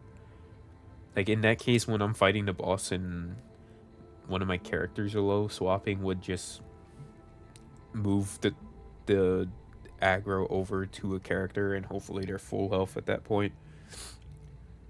But then I'm getting pretty good at dodging. I feel like I am. So if I'm already good at dodging, and I have a character where all I have to do is just press 4 and she heals me, then why would I want to swap off the character? There's almost no point. Then you also have the healing capsules. So again, no point. Like, I did that whole boss fight down a healer with healing capsules and dodging as much as I could. I think I did a pretty damn good job, especially like I fucked up the first one and I got it good in the second one.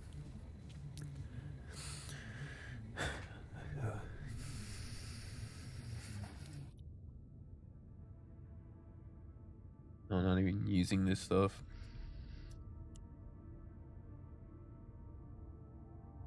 Triggering and performing final strikes to achieve their effects. I have no choice but to assume that I am got enough skill points. Physical, you know, it is, when I was doing physical team, it was pretty good. Skill points. Interrupting enemy charges.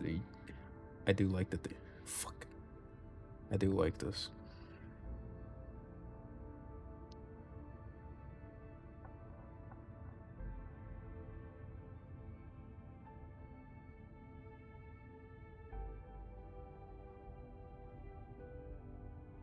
Unsatisfactory.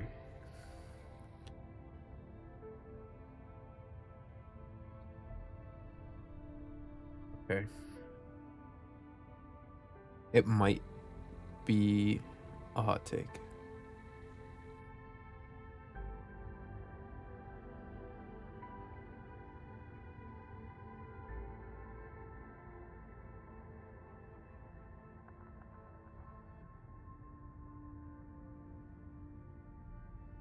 Bro, there's no way you got used, dude.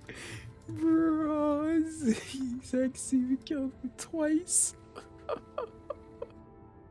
I just put a 7 at the end of it.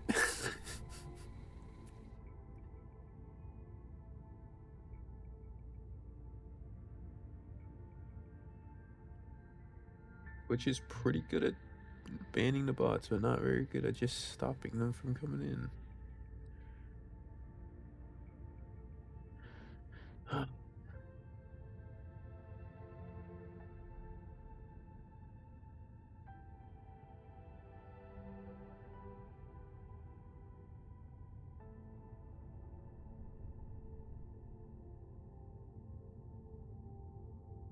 I wish I could fucking get access to the mod tools without having to go into mod mode.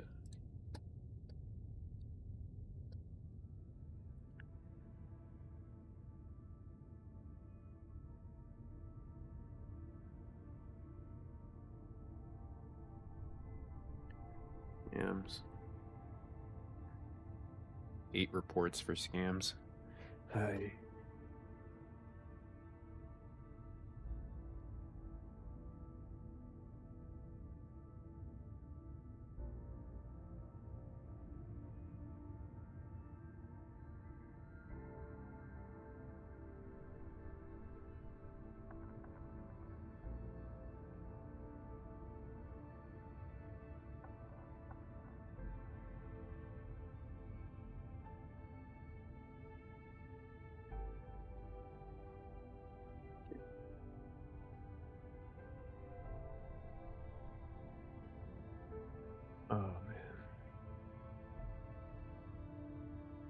Missed out on the soccer game. Ultimates don't feel very good. I think there's some ultimates that are not very good. Okay.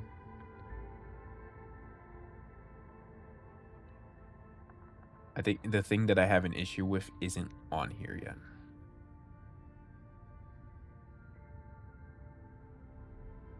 Okay, because skill points.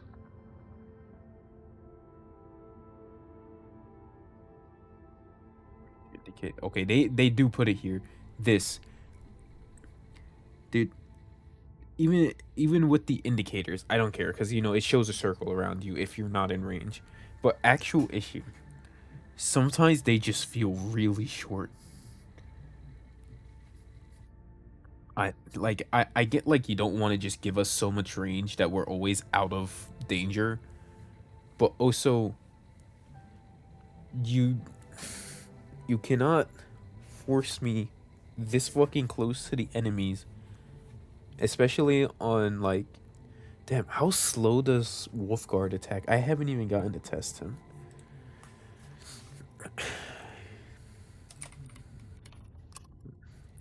I believe it's like this, right? Flurry attack speed is too slow. 3.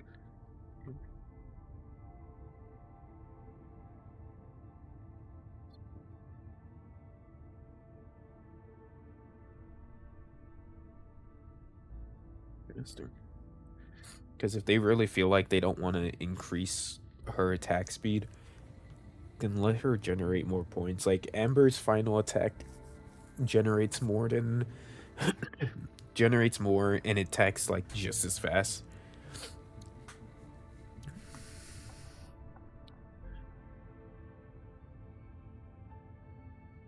Bastard.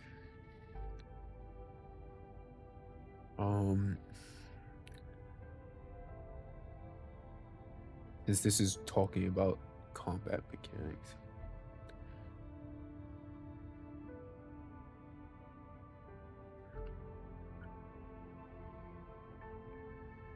Put that there.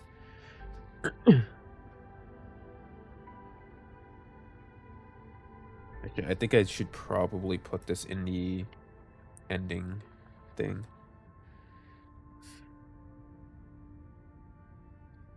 And let me put increase ability range. A little bit. It doesn't have to be insane. I'm sure most enemies that have good lunges or even ranged attacks don't even need to be changed that much. Actually, most of them don't need to be changed that much. Pretty much every ranged enemy in the game just throws a fucking spear across the galaxy and still hits you. We can get a little extra range.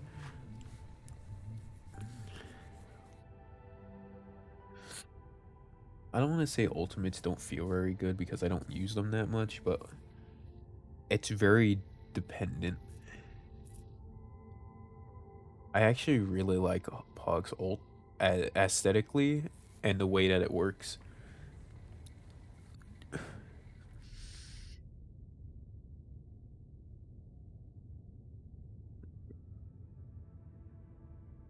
This. If you don't build... Oh, shit.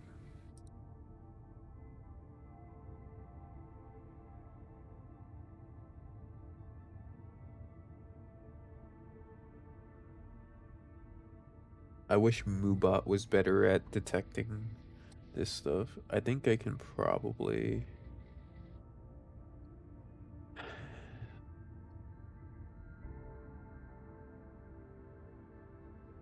Whatever.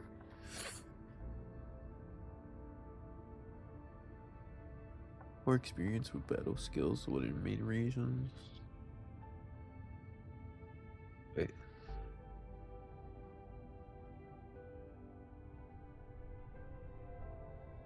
Oh, yeah. Yeah, okay. Skill point base regeneration is slow. Please.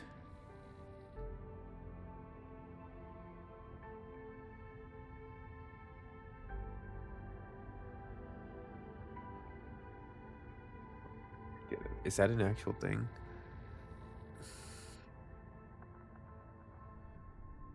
This is just the issue for me. It's the base regen is like so slow. And they could just make up that by adding more SP charge to final strikes. Especially since some of the characters in the game need a final strike, like Prolica and Adrelia. Or Delia. Huh. Alright, like, they actually just don't work if you don't final strike. You need to be incentivized to final strike. Reporting bots on a daily, dude.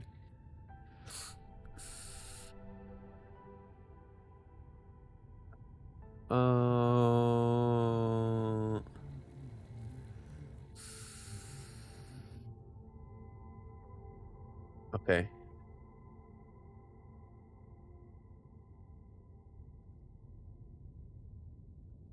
Complicated. These can be crowd controlled if you yeah. I do think that's kind of fucky. And I know they want to be careful with this. But they could probably find a compromise where lift is good against certain elites and it works against them, and knockdown works against the other ones, and then, you know, lift doesn't work against certain elites and knockdown doesn't work against others. That type of shit. So then you can actually, you know, vary them so like skills are better against certain things. And I know that's like getting into the idea of a niche aspect, but Arknights was built off of that. A completely different game though, but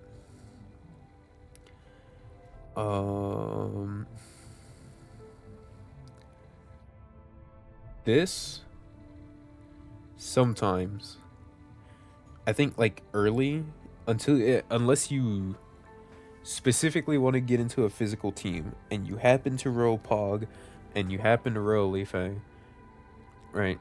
Then at that point you're probably not having an issue at all. But if you were just using Enmin and Chen, you're getting like 2 stacks. Other CC, or I should say like this.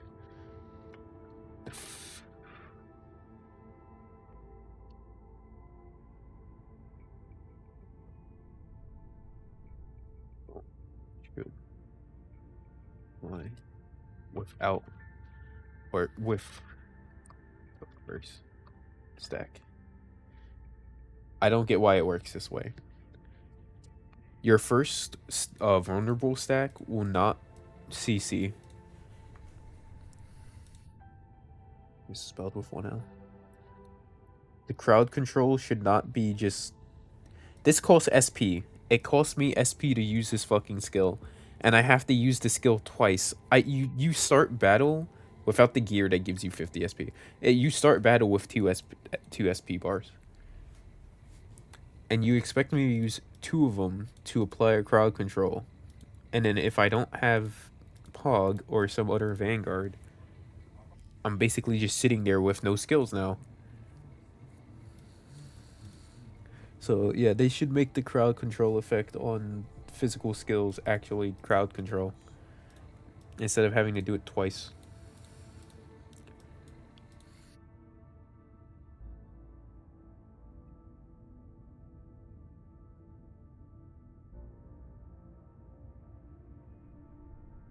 I see. When playing other games, which methods do you prefer to learn about character skill mechanics and team comp? Check guides from the community, check in-game information, and try things on my own. Depends, sometimes I check the community guys, sometimes I try things on my own. This one. It's one granted, this one. Definitely, like, it's like a process. You're gonna check in game, and if you feel like it's not explaining it in game, you're probably gonna check the community. And sometimes you just test something assuming that you can test it. Just it's like when I released that one fucking League of Legends video where I tested fucking what's the name of that item on Xerath? It gave vulnerable to enemies if you hit them over 700 units away. And then you test that with one of the runes that gave a similar thing, and I found that they stacked on top of each other with like a 1% loss.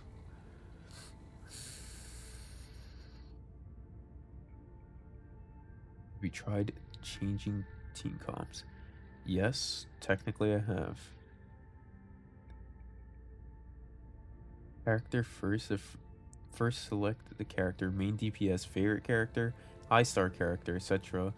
Then build the team around the character. Yeah, that's exactly what happens.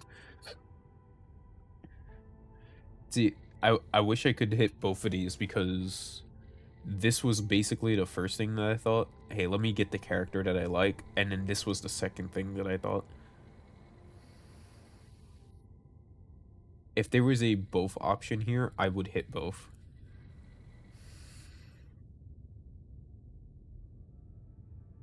But yeah, to be fair, it's mostly this one. This is what I assume most people are thinking. You're gonna go, hey, I really like... If you're like Pen God, you're like, oh, Bird Knights, right? I'm gonna get the Libre characters. And then you're gonna build around them. Creating a team. Which dimensions will you prioritize? Ease of triggering arts burst and characters. Combat control feel good. Ease of triggering combination of arts physical, such as shatter. Team where the operator like can be in. Team strength is not my focus. I'm in the middle on that one. A reasonable variety of operator classes. Yeah. Ease of stacking consuming vulnerability. Triggering various physical. The problem is these questions should have been separated between what do you prioritize when you make an arts team and what do you prioritize when you make a physical team, because otherwise I'm just gonna click like half of this list and I don't feel like that's gonna give you as good of an idea behind there, even though I know you can mix physical and arts and then, you know, you get like shatter and shit. Like, I'm not thinking about this as much as I'm thinking about using vulnerable in this case, right? Like, stagger actually ends up being like a secondary thing to me sometimes. Okay. Yes. Yes. I haven't tried a mixed team yet.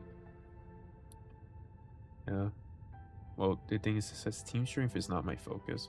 To be fair, okay, team strength is not exactly my focus depending on what I'm doing, but I think I, in some way, tried to make strength out of what I got. Like, is it Anato? Iron Toe? Something like that. 12F. Like, even though he's 4-star operator and his multiplier, his what's it called? His arts susceptibility is a pretty low number, but it's an extremely long timer. It's a full minute of damage amp. Means I don't have to think too hard about it, because most bosses, or not bosses, most elite enemies, you hit it once, and then from there it's pretty straightforward. And I think losing strength in how strong the actual debuff is for strength in her during my way through a boss fight is probably the type of strength they can't measure in game. A reasonable variety of operator classes. It's, yeah. Yes. This one's kind of in the middle, right? Like, I think down the line, yeah. I'll be real. I was actually already thinking, and I think I said in my first stream, I might do a 4-star team, just because their star rarity doesn't matter. They usually balance these things really well.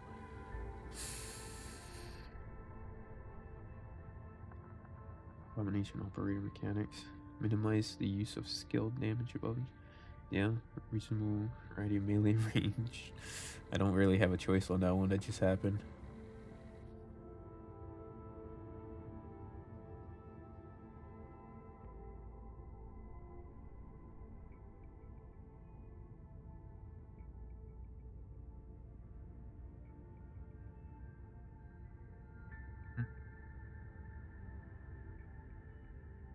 We're probably going to get more super AoE focused characters as we go along. Not just, hey, you can hit multiple targets, but like someone that's like, hey, I need to flatten that area over there. And then they throw like a nuclear bomb at the enemies.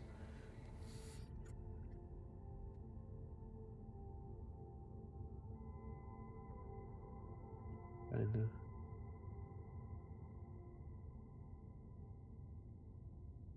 You mentioned that when creating team, your priorities that easily trigger various art/burst reaction. What type of art/burst reaction are you specifically looking for? What's it called? Corrode. No special preferences. I just trigger it.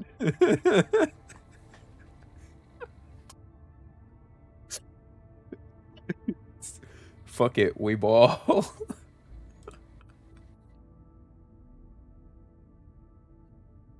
Physical statuses. No special preferences. Yeah, in this case, no special preferences, right? Like, I want to stack so that my pog consumes them and then generates SP, but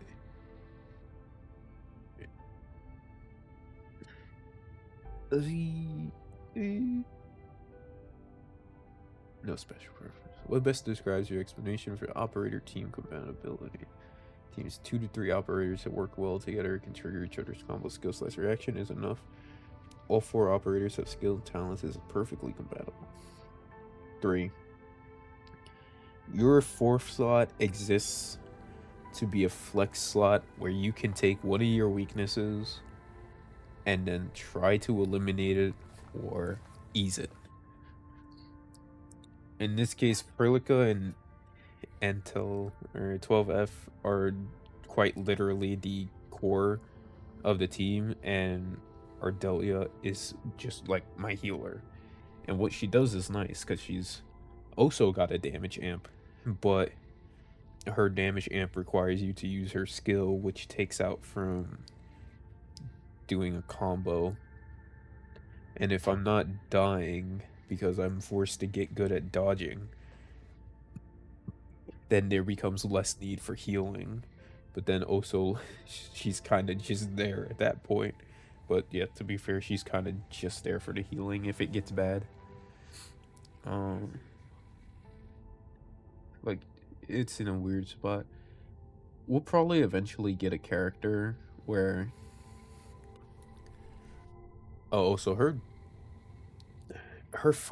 combo skill is kind of weird to trigger, because you have to final strike an enemy that doesn't have any arts effect on them.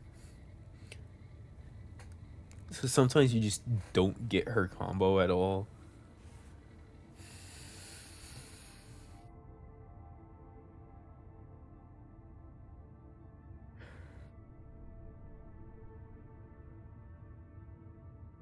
Creating a team, what's your difficulty? It's a team creation of encounter. It's hard to get key operator need for my team. Yeah.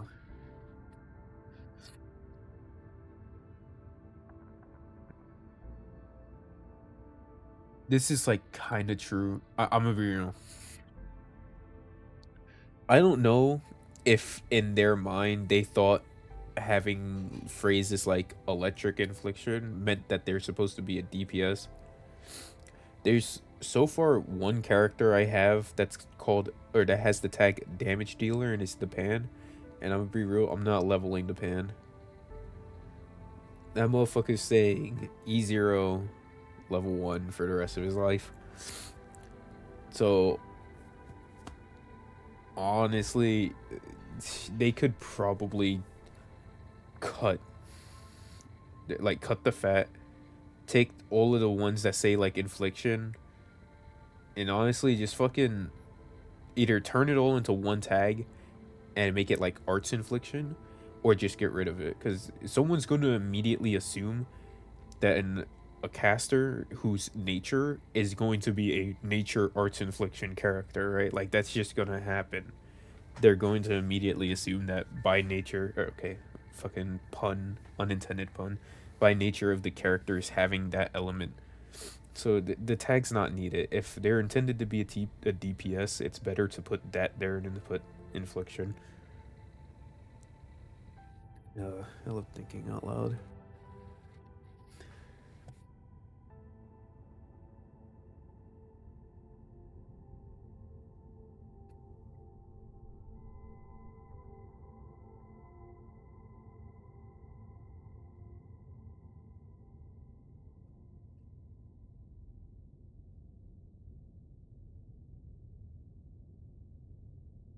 Hopefully nobody got messaged by that.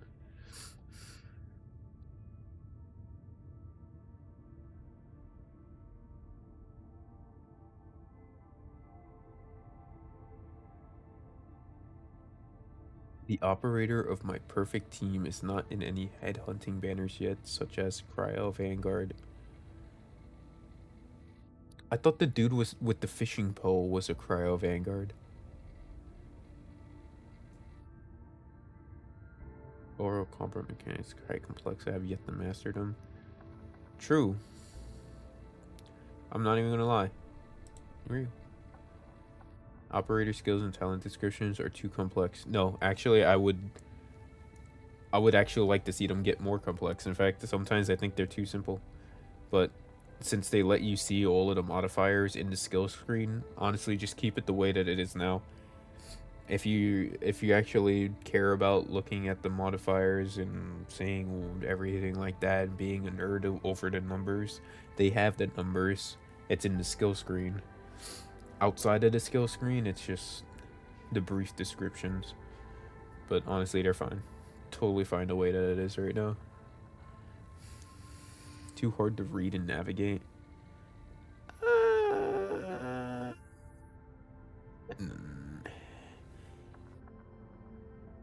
I kind of felt that way at first, but only because of the skill screen. That was it. The skill screen not having a tab and instead being a button right next to the tabs was a little awkward, but it's fine.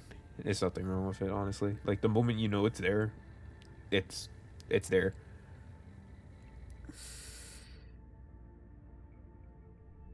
I can't tell if it me. True. You know, it would be great. I think every game that has team building shit like this should have a fucking testing area. You should be able to go hit a dummy to figure out how much damage you do or how easy it is to use your team and if they're working as intended.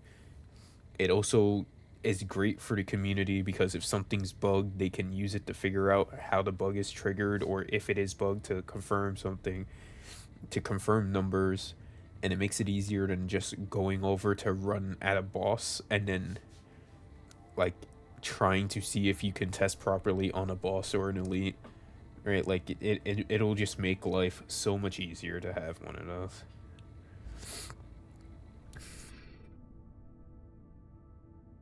Unsure if my team composition can still be improved on. That, I'm gonna be real. I feel like the game probably won't be able to tell you any better than yourself. Like they'll probably give you suggestions if you feel like this, but it would be better to talk with the community, with the people that run the numbers. Like those type of people who kind of dedicate time to that are probably better than than the devs who have to like make it and make sure that it works, and they're too busy doing other shit to like really figure this out.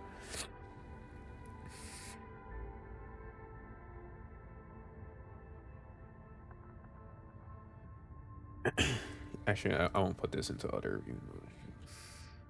Actually, maybe I should. No. I don't know if it goes here. Like, I wanted to say, like, something that would make this good. Yeah, no, I'll put it here.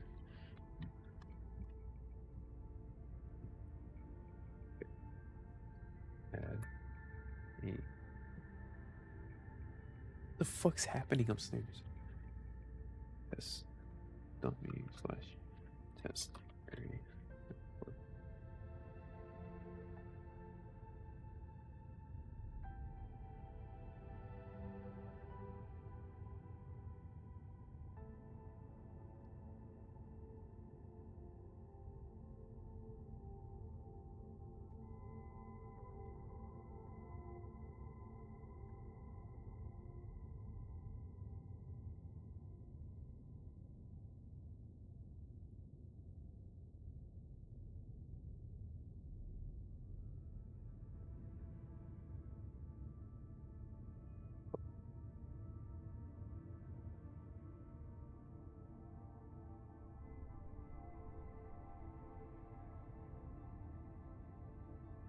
These supporting information is to you and approve your team. Visual cue to show the team composition is capable of triggering teammates' combo skill. I mean, technically, that's already in the game, a proper combat environment or simulation to help act.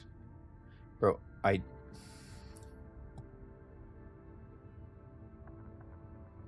typed out all that shit for nothing. Please, please, please.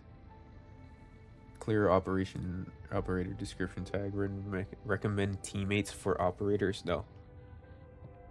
Like I'm gonna be real. I'm gonna have to use Hoyo here for this, because Hoyo has a thing where they take the percentage of people using certain gear sets and then they recommend you that. And I'm gonna be real. I don't want to put on the gear set of somebody who doesn't actually understand what the fuck they're doing. Or, you know, like a new gear set comes out and people run the numbers and they're like, this one's better. And, you know, people were like, a lot of gamers are like this, not even just in gacha games, and not even just team building, but like if you have a better gear set and it's like, oh well, it's like fucking 15% better damage this way, you're gonna have a set of people that are gonna go and try and get that 15% damage increase.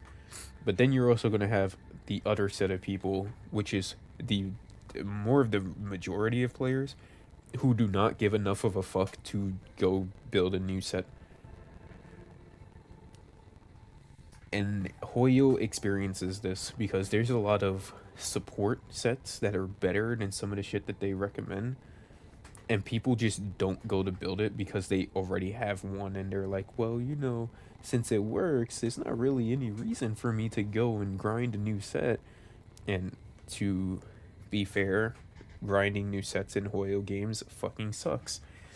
But it's also still just like a mindset. If the passive on the gear is better, they aren't going to care enough to still change over unless the percentage is so fucking insane. But honestly, recommending teammates or even gear, I don't know how they're going to do it. In most cases, the devs of a game are not exactly good at their own game.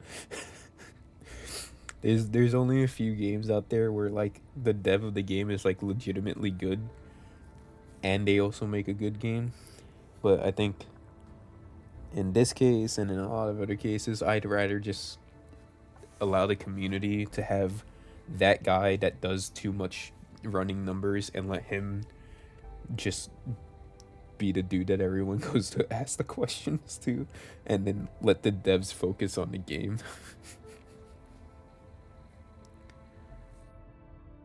Like, I want this to be an option up here that's a part of this. This being on its own is kind of aggravating. And it's also kind of a little bit, what's the right word? Demeaning? No, that's not exactly the right word, but it feels demeaning. The fact that I can't be someone that's looking at these and going, this is good, but also saying like community guys are good, is kind of fucked. I should be able to have both of these. I think the community, being the people running numbers and doing tests and doing stuff like this and finding what's good, is more important than asking the devs to do it. But it's also important that I ask the devs to make tag descriptions super easy to understand, so that people that don't go into the community or that don't use stuff like Reddit and Twitter don't ask their friend, their Sherpa, whatever they have, you know, that they don't have to do all of that extra shit. It's been I wish I fucking had her. Most time playing as can I choose multiple? I can only choose one. It's been Fluorite. I think I've probably played Fluorite just as much as Enmin. Okay, actually, it probably still is Administrator. But I'm gonna say Fluorite because I started doing this arts team and I'm really enjoying the arts team and I think it works really well. Choosing control operator, what do you mean?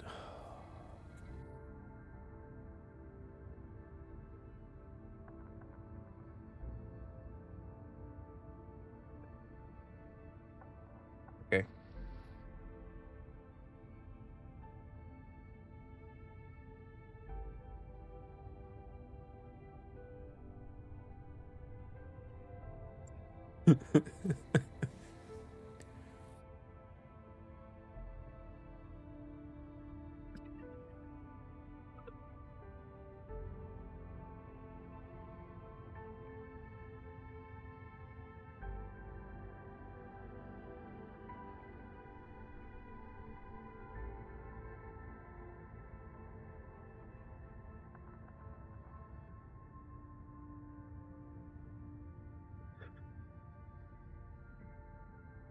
I like it. This. I would have totally have gone with this if we didn't get 4-star operators. Because I think I'd actually be playing as Pog just because I think his ultimate, his animation ultimate in the guards and shit, it's actually so cool. But then Fluorite came.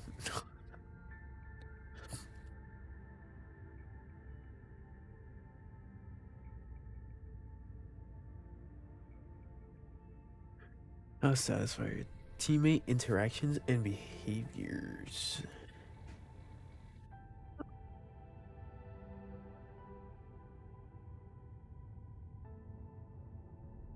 There you go. I think it's good. Yeah. No, actually, I'll 4. Because sometimes they lock onto a different target that I don't want them to. But it's 8 to 9 out of 10 times. There's no issue. I think 8 out of 10 times there's no issue is very fair. And as far as in my experience, it's been like that. Like, most of the time I'm hitting the target that I want to hit.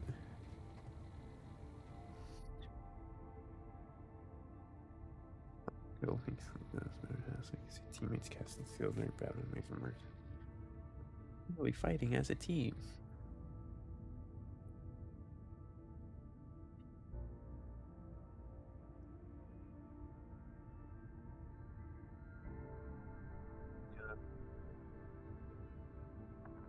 Yeah.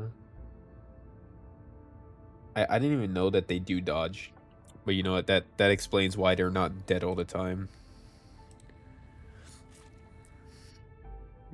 Mostly satisfied. Wait, what was it? Yeah. Okay, around the map. Yep. The RPG. Okay. This would be more useful if I fucking knew what it meant. Like, there's an emote that's just water drops. Like, what does that mean?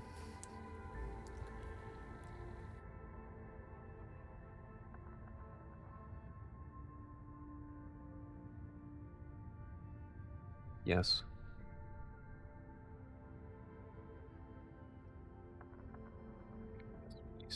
I love dialogue. Yes.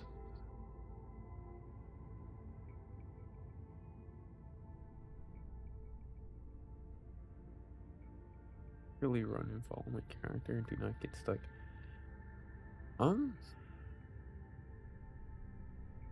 7 out of 10 times, 8 out of 10 times, yeah. I've watched Perlica run off a bridge, like literally yesterday, and fall into the infinite abyss below us. But she teleported back up before she hit the bottom, so.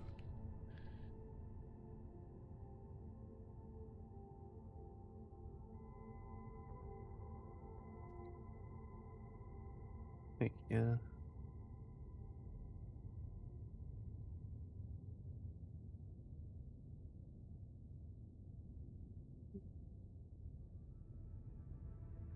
Be sorry. I must have satisfied you. Ah. Which particular enemy designs do you like up to 5?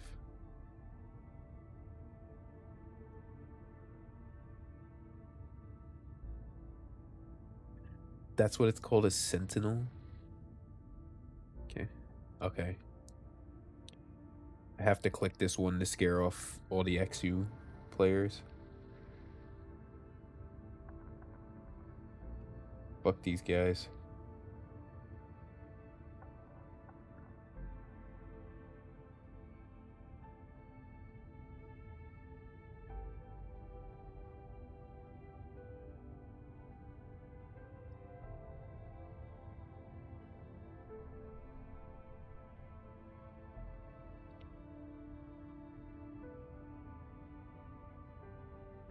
I like these ones just because I'm picking all of the big enemies because obviously, like, big enemies are the ones that need to look cool because they're the big enemies. Small fry enemies look like small fry enemies, right? That's just gonna happen. If I could click on a 6, I'd add the Haze Fired.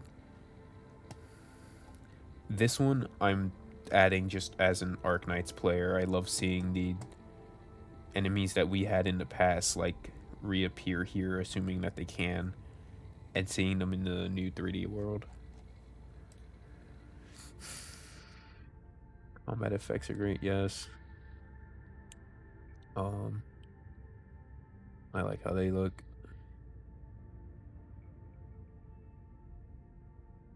I'd say this one, if like the dudes with the shield are not very engaging, like they just get stuck in a corner and then I have to spend like 5 minutes dealing with that one guy. Like when I was clearing out the event and the dude got stuck in the staircase and me attacking him was just pushing him up the staircase. That was really annoying. I guess this one, yeah.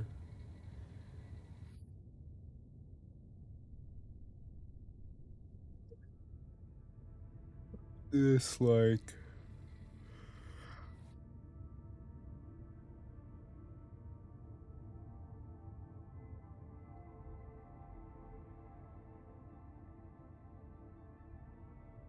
The things, I don't think they're exactly speaking about how they play. Well, actually, no, they brought up mechanics. Yeah, no, so fuck these two.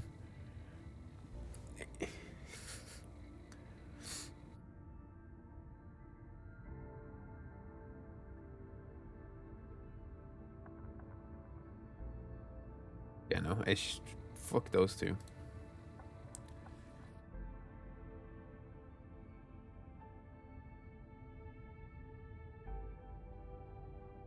No.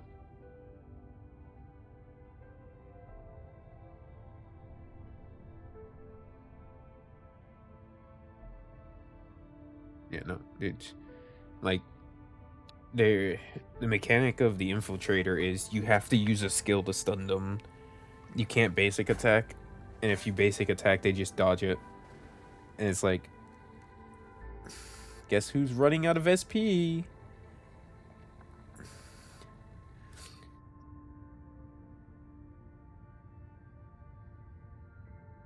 They usually put in infiltrators with a bunch of other enemies, so then you gotta like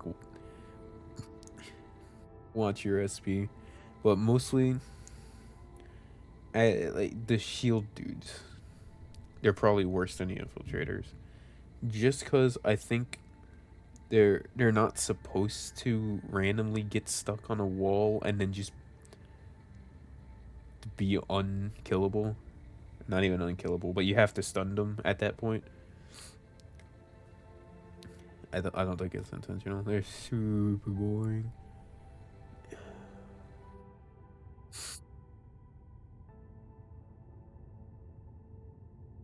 I liked all of these boss fights.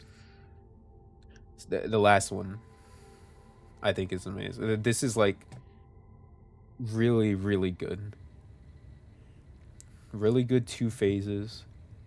She's got a bunch of mechanics and shit. Like the multiple attacks, like and shit like that. Like animations are great.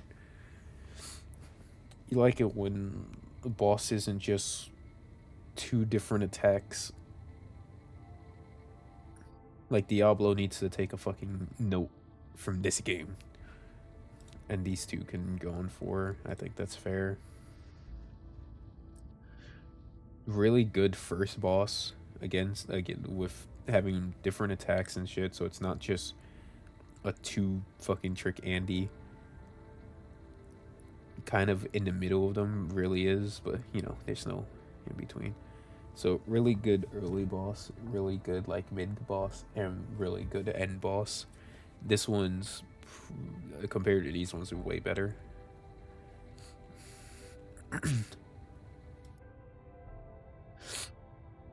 Spear makes a combat music start, yes.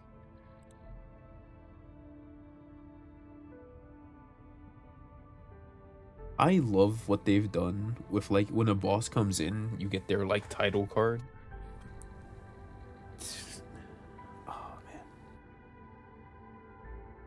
Mechanics are clearly conveyed.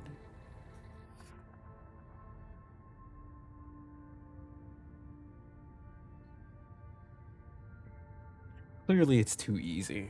I was able to clear a boss with no skills. At least, see now this one, that one, the Recrisis one where I had to fight it with literally no skills. I just had all of the fucking combos and that was it.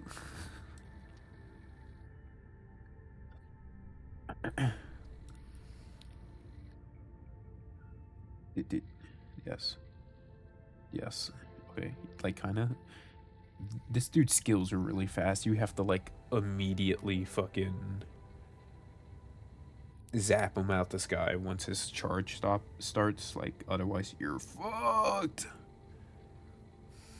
I actually don't remember the music from this one. I'm gonna have to look at it. Atmosphere.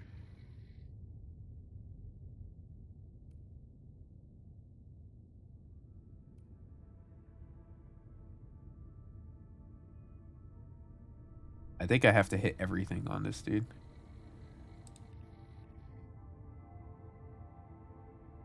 Like this one, at least for like end of the story bosses, this needs to be the bar. If it feels like that a boss is underneath this one, then they fucked up that boss. If they're similar to this, I think it's fine. If they're above this, that's great. And I'm sure they'll come up with some more interesting mechanics along the way. Because right now, most of the mechanics I'll say are just kind of dodging. Like, ones you jump over, the other one you can kind of just run away. And I'm not saying give her aimbot, but maybe a little bit more interesting in the mechanics. But again, I think someone over there played Dark Souls. Actually, I'm pretty sure they're all playing Elden Ring, and they were like, "I got an idea." Hey, Mr. Lowlight, I got an idea. And then they made this boss. Like, honestly, fuck it. Like, if they use Elden Ring as like some basis and then they make their final bosses like that, I have no issue. It does feel like that, but obviously in a more mobile game style. It's a more telegraph because it shouldn't be hard in that sense.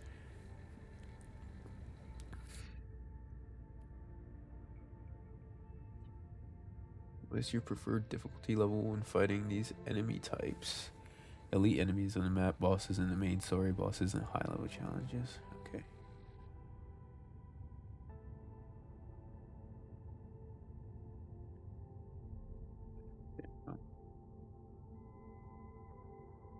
Okay.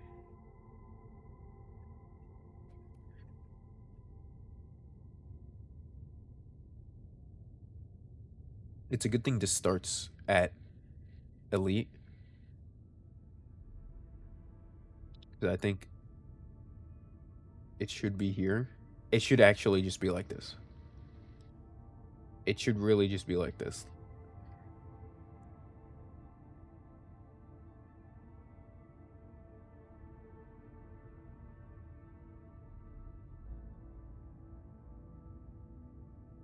The Recrisis better be hard. And in turn, definitely give us more rewards. And not just give them 4,000 attack with a 50% multiplier and it one-shots you if they hit you once. But like the mechanics are so important to making bosses like really good.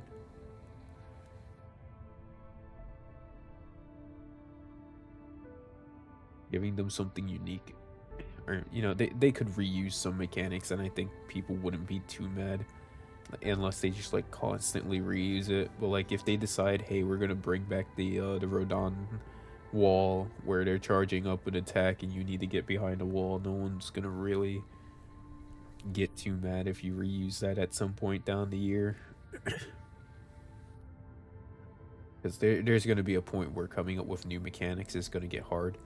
But I mean, they have a whole ass other game called Arknights that they can use to come up with some 3D forms of those ones, since they've already made a fuckload of mechanics in that.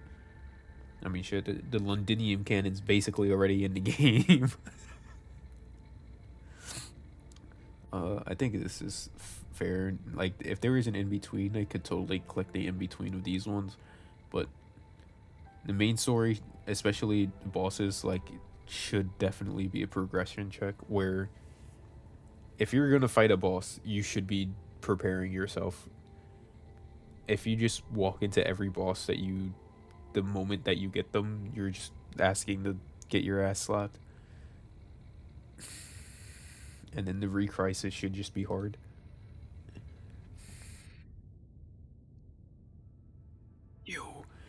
Thank you. Ah.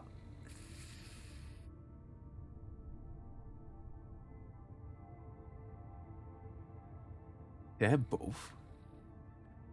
Both. Yes, actually both. Oof.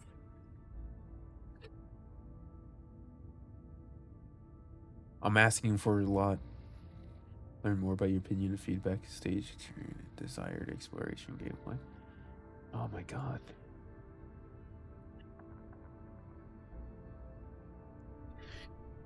Let's see. Setting aside gameplay experiences, solely focusing on stage, terrain, design, and construction. Which of the following relatively most satisfied with?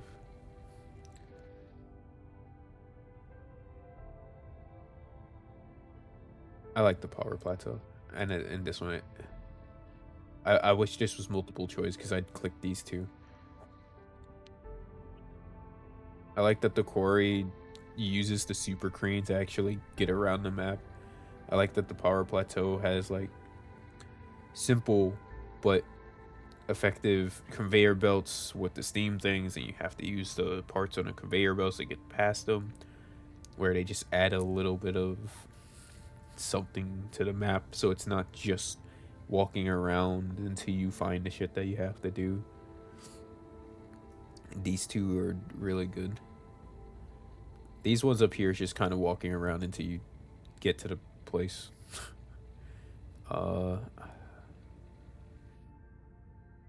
If there's an udder on the next one,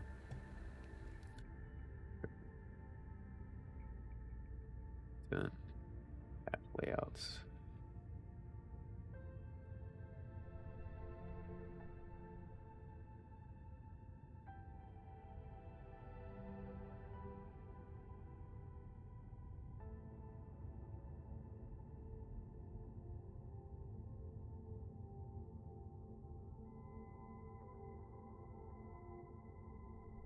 I'll fill that in a second.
Be satisfied with.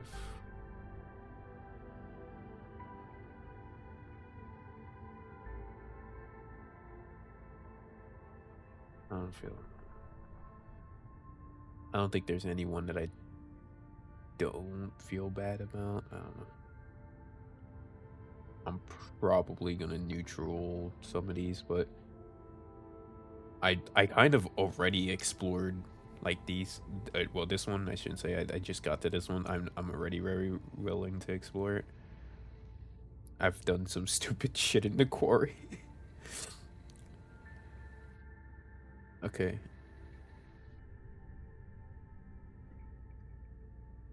Neutral, or like I've already explored some of these. I kind of just feel like this. Like, I forget that this is an area sometimes. Like,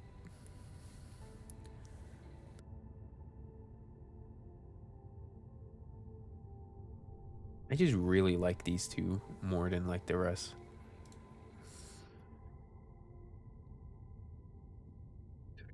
I have to say the power plateau because I kind of already explored the quarry.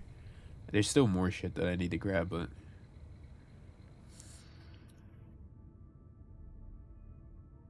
Tells interaction.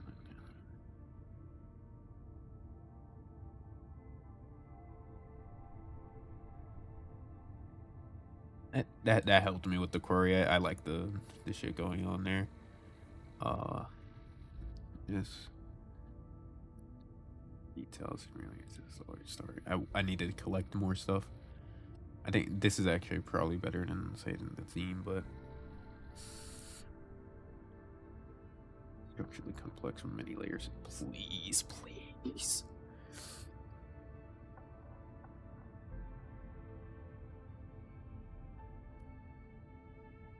I already explained in the other one. Less willing.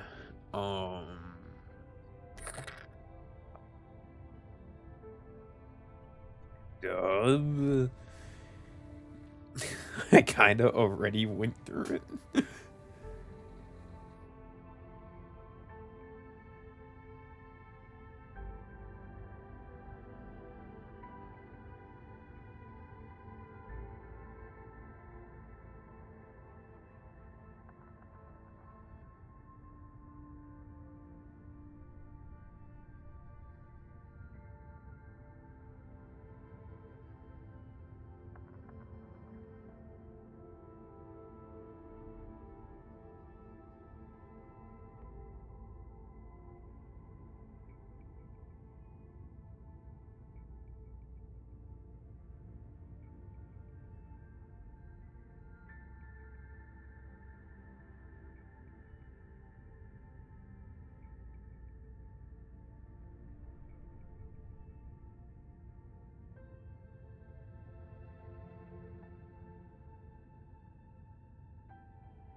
Map and map markers. I haven't used map markers at all.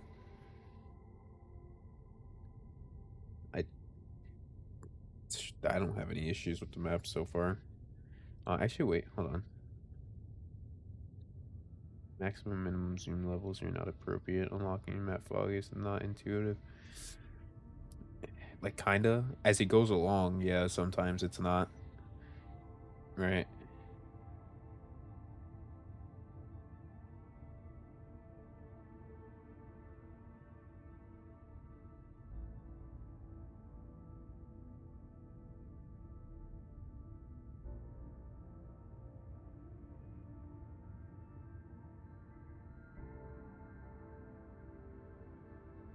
It's pure accessible and but actually blocked. Yes, that's happened.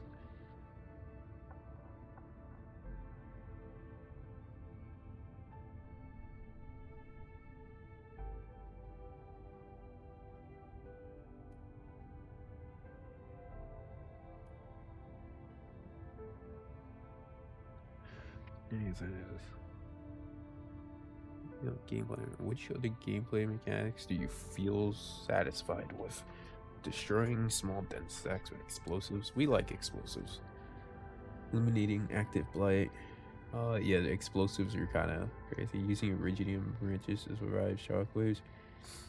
So they're probably gonna bring back this then. They're probably thinking about it. See, it came back.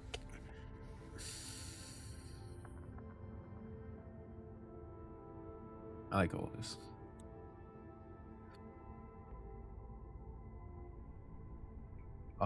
I haven't encountered any issues.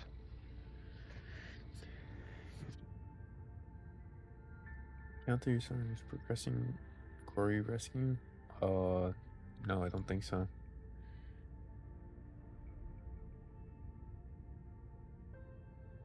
We encountered poor experience regarding usage of hotkey combinations and their functions. Oh. Neutral.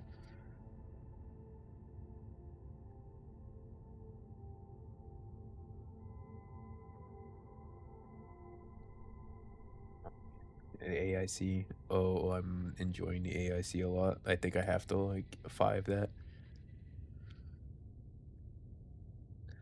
Looks. Yes. Please, you have to fucking say this. Like, I have to say, it lets me craft the shit and I don't have to go spend 3 days grinding one set. Please keep it this way, man. I don't want to do this shit. And then now there's essences which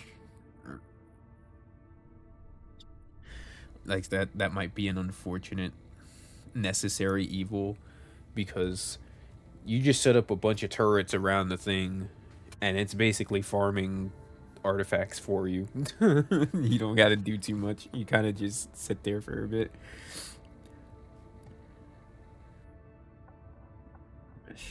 Blueprint system. I haven't used it at all. Outside of like when they told you to use it because there's a tutorial for it. But yes. Yes, but I haven't been using it that much.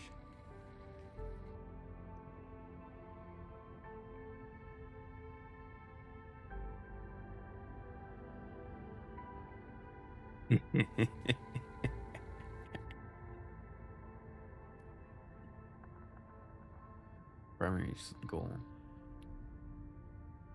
The AIC factor game.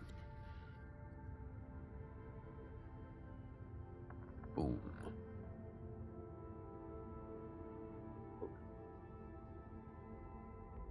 Whoa. I need to use more zip lines. I'm not using enough zip lines. The most important one.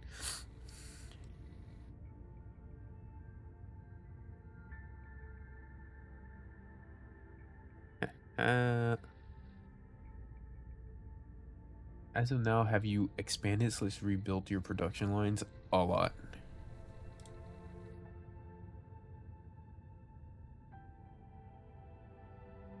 Specific reason programming. Maximum efficiency. For production line.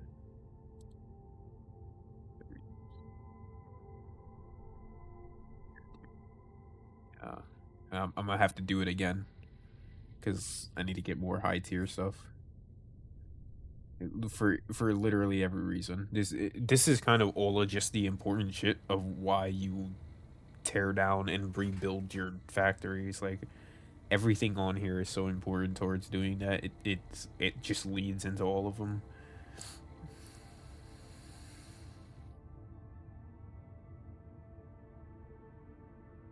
And I'm gonna have to do it again.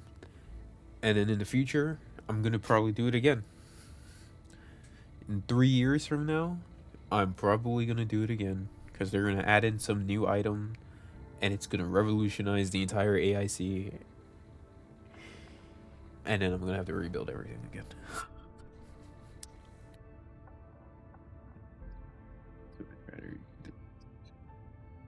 Well, it's a low burn. I look forward to it. I'm so fucking looking forward to it. I'm like, holy shit. If I tear this down and rebuild it this way, holy fuck. My efficiency just shoots up. And then I'm also basically like testing shit.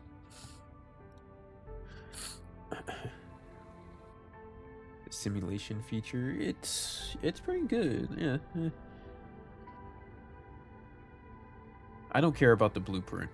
I think as a tutorial, it does a pretty good job of explaining the item that you're doing the tutorial for.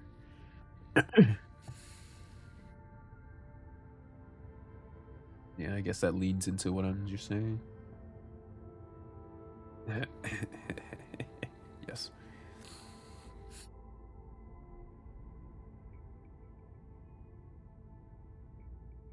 I don't care about the blueprints.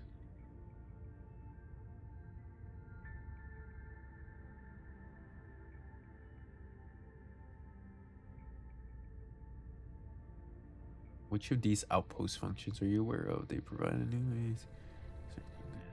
Valley V, right? That's what they said.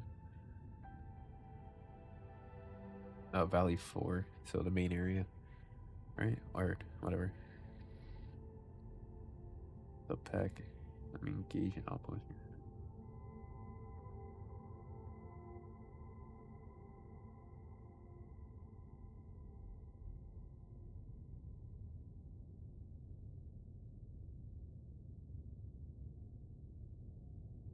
I've done all of these.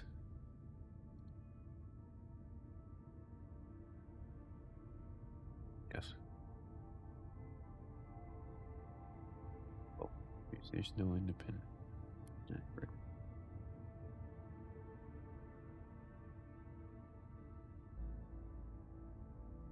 Please.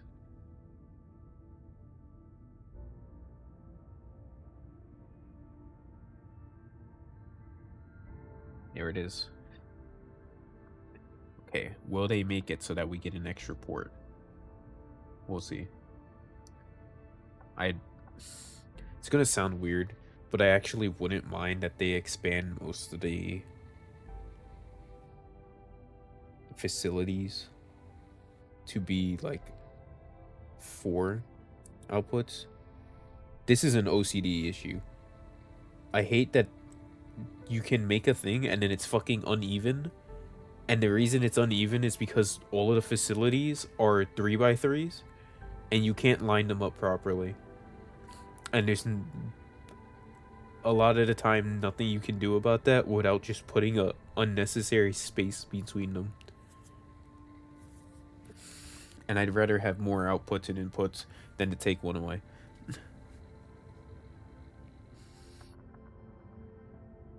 I don't see the issue with that. Fast travel is an amazing thing, and we shouldn't have issues with that. Give me the benefits I expected.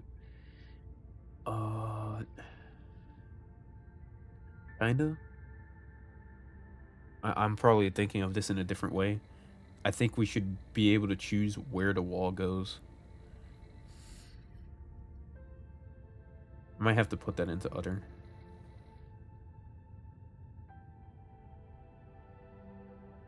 It's fine. You're producing this shit infinitely.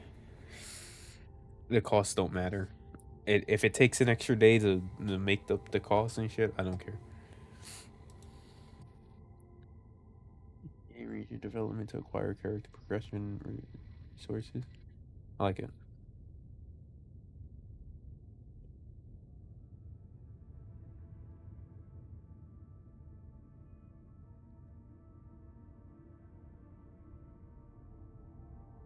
Bang, bang.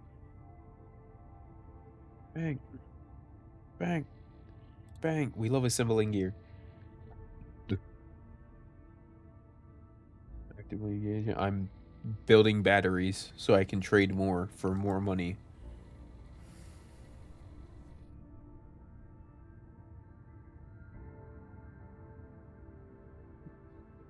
Can't keep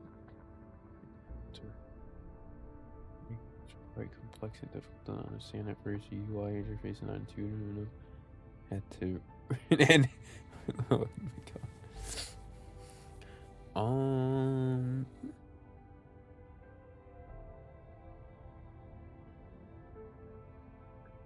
I think there's some kind of truth to this, you know. So you're gonna be like, I could trade off all of my parts, but I might need these. I think that's kind of valid. And early on, you're not sure what you're gonna need it. Like, if you're just crafting a fuckload of batteries, you probably know you need them for the generator. But if you have so many, you're kind of just like, yeah, I can just toss them. You don't really care that much. Actively engage. The world building and story narratives. Oh boy. World building and concept designs.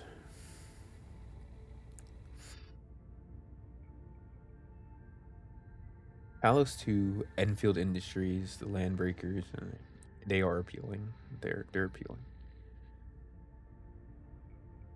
The aspects of the world building concept do you find appealing? Yes. Probably one of the most important things, especially for me. Yeah. Okay.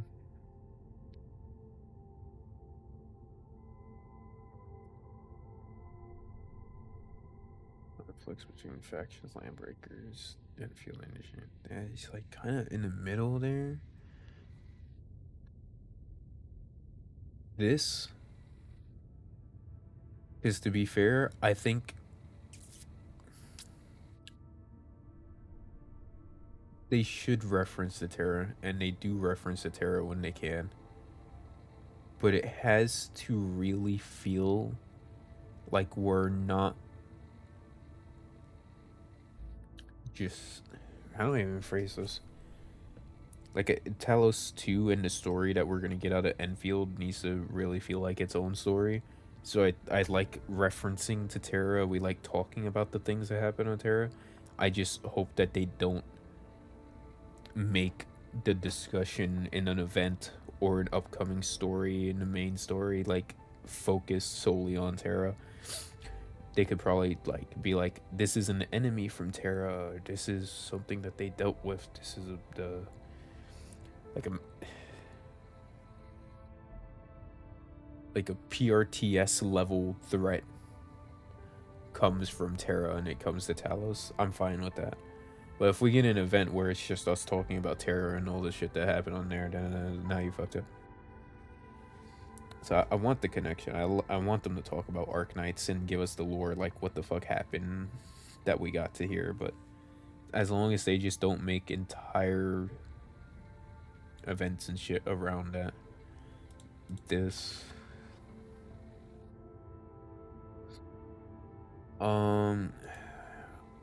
honestly, after actually going through all of that,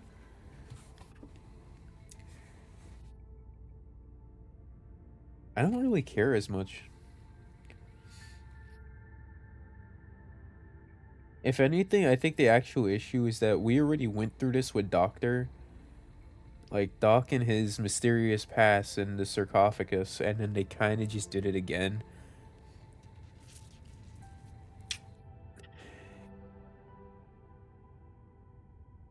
So I'm actually becoming a little less interested in Administrator's past and more interested in the world around Administrator, which I think is not exactly intentional. and it might just be a byproduct of I already did this in Arknights.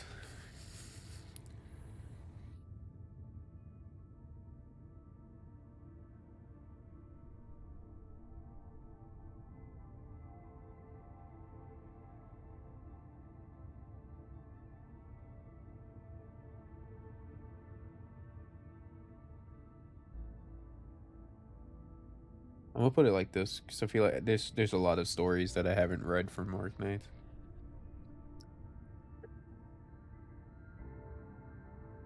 I haven't even gone to this one yet. I think they haven't talked about it, right?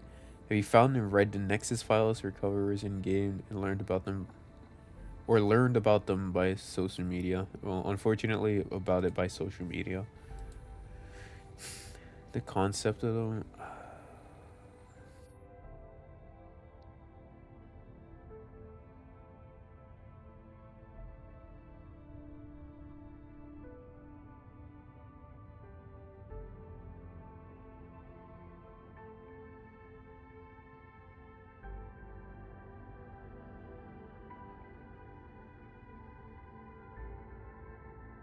Wish just I'm okay with them. I think like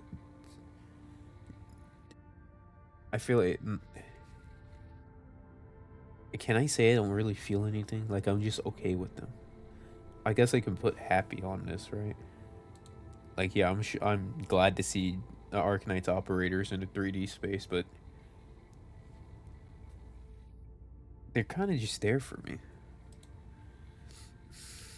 Arknights related characters appearing Arknights Enfields. What's your preferred character backstory identity for them? Enfield counterparts are the same as the Arknights character with consistent personalities, identities? No. New, well-developed personalities, backstories, and Enfield to fit the world building of both games. Please. I don't mind that at all. Let them be different. Because it doesn't matter if they're different if they write them well. It's like the Chen compared to Chen thing. I know Chen Yu is not a recoverer, but the personality trait difference between Arknight's Chen and Enfield Chen is like it's funny, and at first you're like, oh, what the fuck? That's not what I'm used to. But you don't hate Enfield Chen. You likely actually grow to like her a lot. The only one. Actually, I was gonna say Surtur, but like, no, Surtur's personality changing would make sense due to the memory loss. So no, even Leviathan is fine.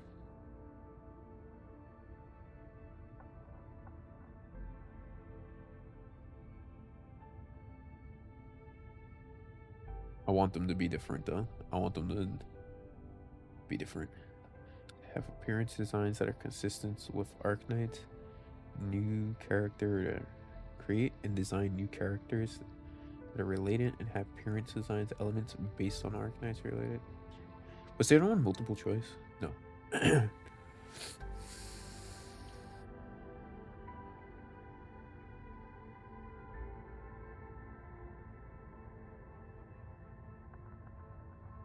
This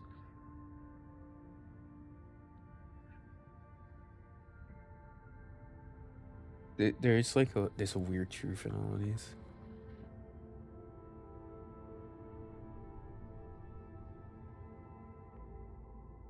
This one because again I like Chen and Enfield Chen compared to Arknight Chen, and then this one because I like the idea that you look at them and go, you remind me of character.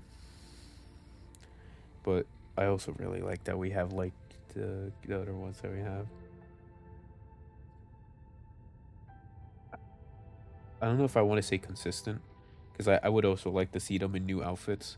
I like what they did with Ardelia, where it's one part of Aya Alter and one part of just Aya.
Oh my god.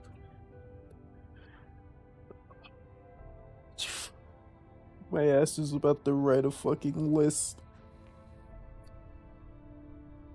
Oh man, I'm not saying W.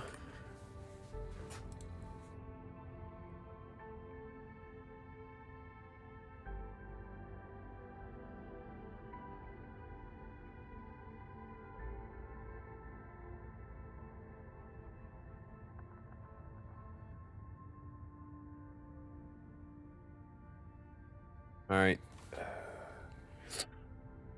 Who do I think would work in this game? Off the back, Mudrock. Who I want to see, Horn. Annie. I'm probably one of the 3 people on the planet that like that character.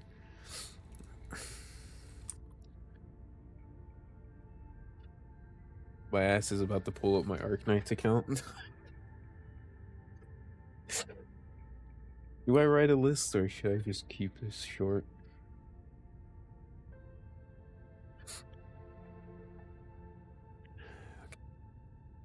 It's probably a good idea, unironically, to write a list because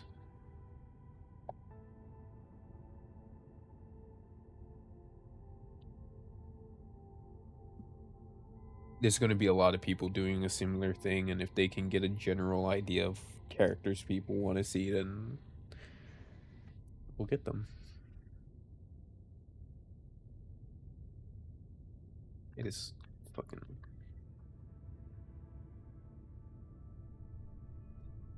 I got logged out to inactivity.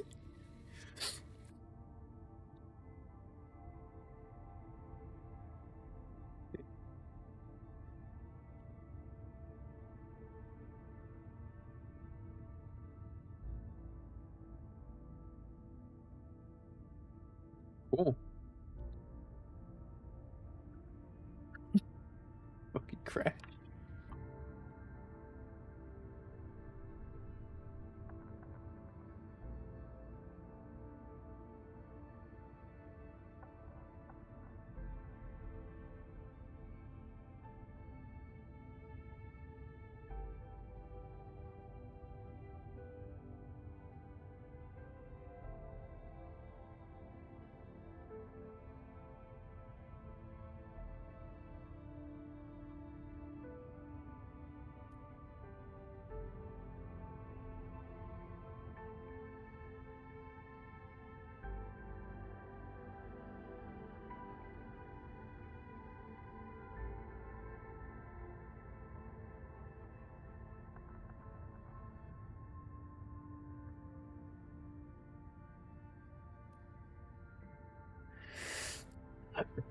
We can't say Amiya.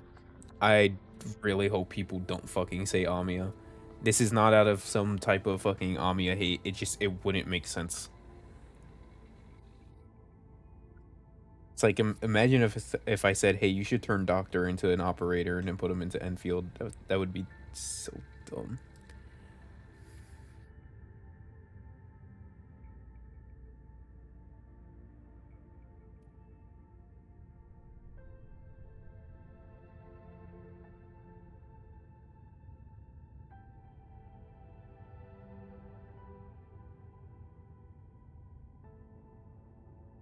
Generally, I want to try and avoid saying, like, W and Walter.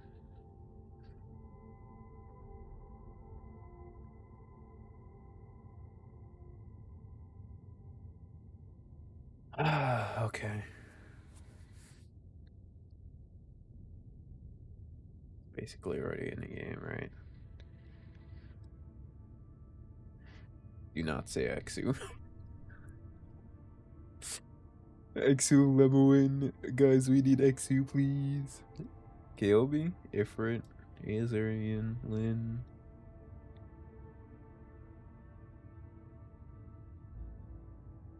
Oh man, there. So is gonna ask for Texas. It's just gonna happen. Oh, La Pluma. Imagine Puma.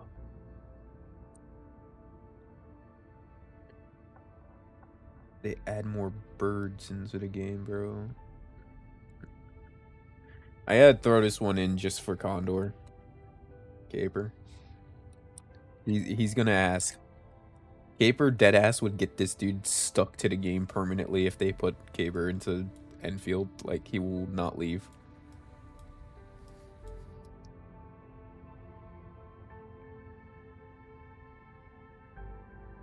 Do I even say Suzu? Oh shit. Sarcasm.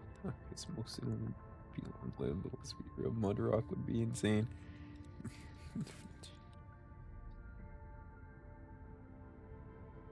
First on my list, like literally Mudrock. She perfectly would fit in this game. It's not even funny. But I guess other Calcit's probably never coming. Well, actually, Calcit has a slight issue of. He has a slight issue of being Originium dust.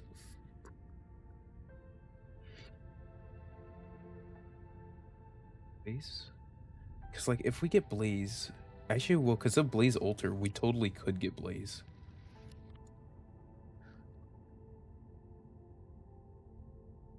Like, just works personal picks. Kind of personal pick, but she would also work really well because she could add, like, the Musha subclass into the game. Doing that one for Condor works because of her Alter. She could fit in the game because of that one. Probably Neural Alter.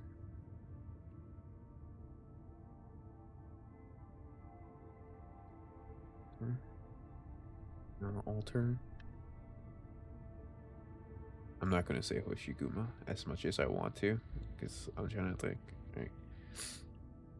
Actually, maybe I should say Hoshiguma, but then I think we're trying too hard to just have. What do I even dare?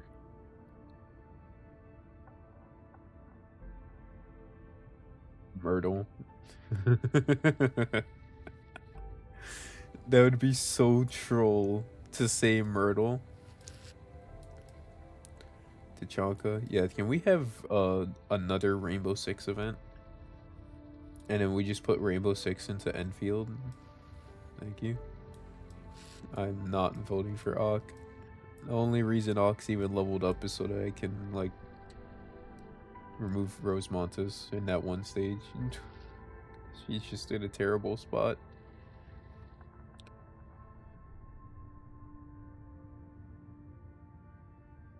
Oh. Wait. It's what you owes. Cruz. We love Cruz. You physically cannot hate Cruz. Everyone else past this is not really leveled up. Okay, everyone past this is not leveled up at all. We did get one, so you know I could ask for these two, and then you know Yato Alter exists, Norcord Alter exists. You know they can find a mix. They can find a mix. Savage, maybe. Okay, characters that are probably never getting leveled because I'm too busy doing everything else.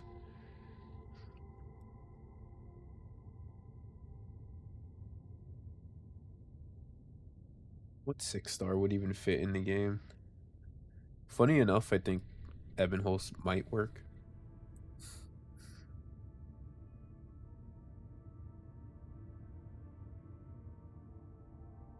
Really fits.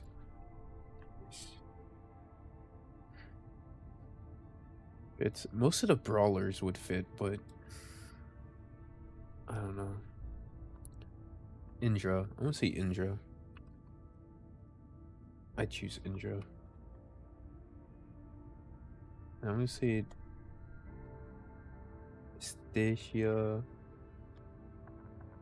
Most of these characters are like I think I need to add in like oh fuck. Ada or Pepe? It's Pepe. Both.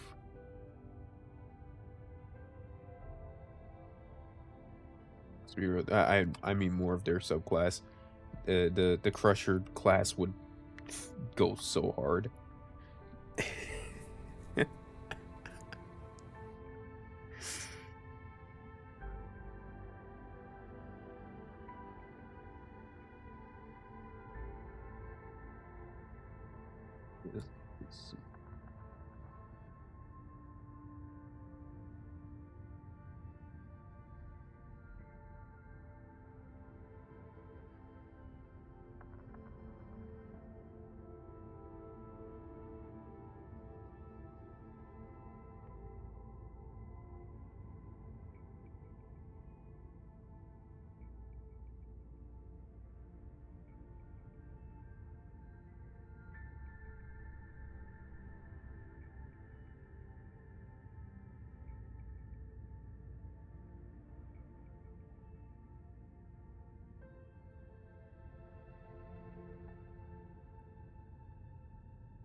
I shouldn't say it like that because that's gonna be more extreme than what I'm trying to say.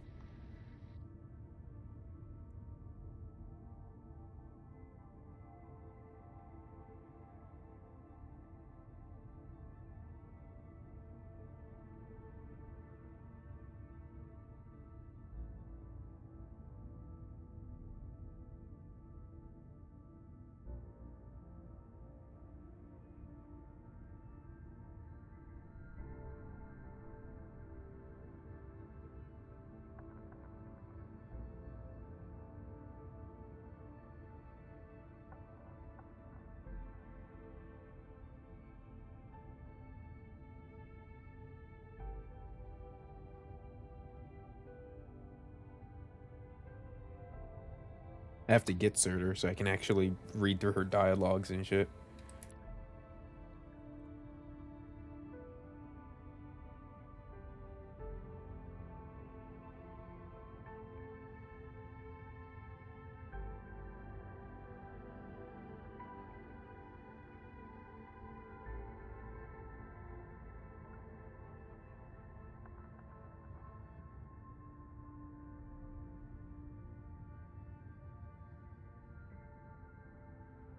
I think I need to find like skill issue.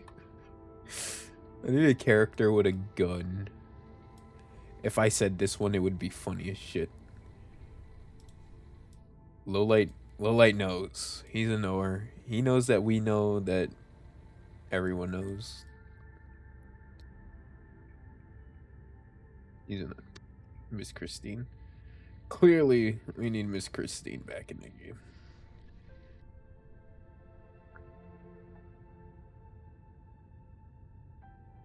Gavial.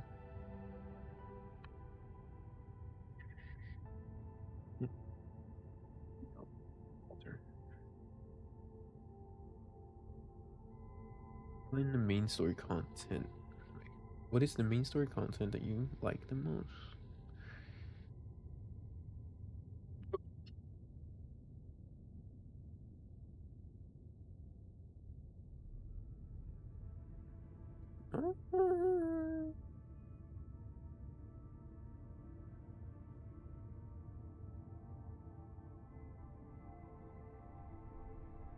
I wish I could say 2 parts on this. The Valley Pass and the Power Plateau. Well, honestly, I think this is a massive case of slow burn, where the longer it goes on, it does actually get better. Again, not the best. Story is... Right now, the story is kind of just relying on being really vague about stuff. Like, it's being vague about who the fuck we just fought, and it's being vague about what their intention is. And to be fair, they shouldn't just tell us all the answers immediately, because it would be really weird. But there's some things, like the way it seems like Perlica has answers, but she just refuses to tell us, and it's pretty much just for no other reason than to leave the reader in suspense. Your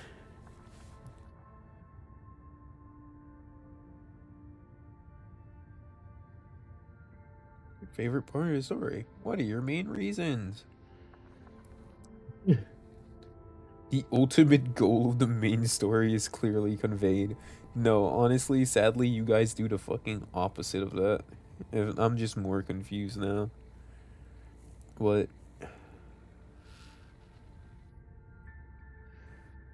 Of every area, this play definitely had the better pacing. Better pacing than just before it, which I think is the load bearing.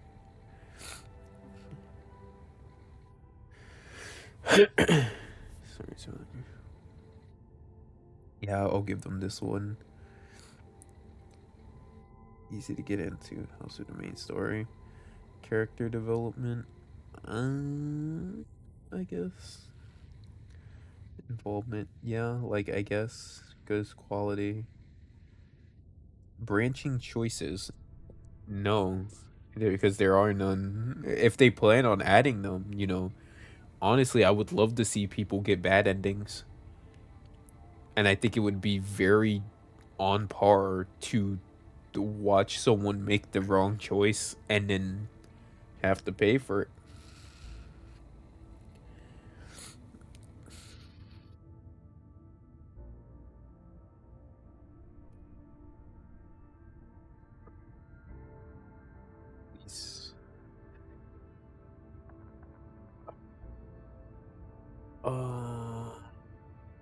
Probably the science park, right? Yeah.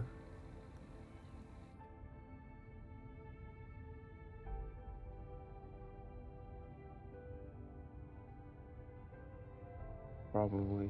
I think the science park. Yeah.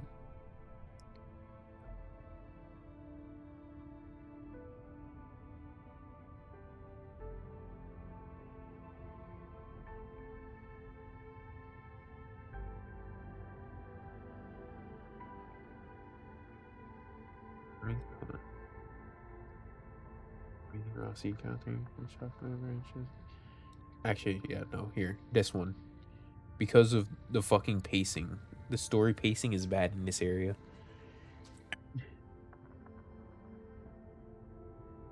The administrators is too limited, doesn't give a sense of involvement. That's not even an issue, but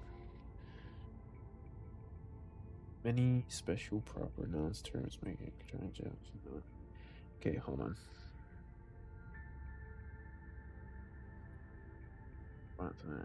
Cutscene quality, character development.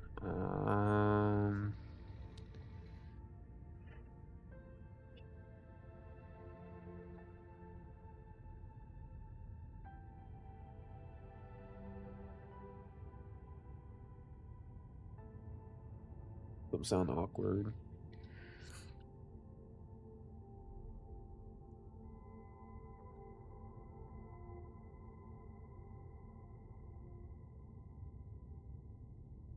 If I was to write into other, it would just end up under story pacing. That's the problem. The pacing's bad in this area. Like,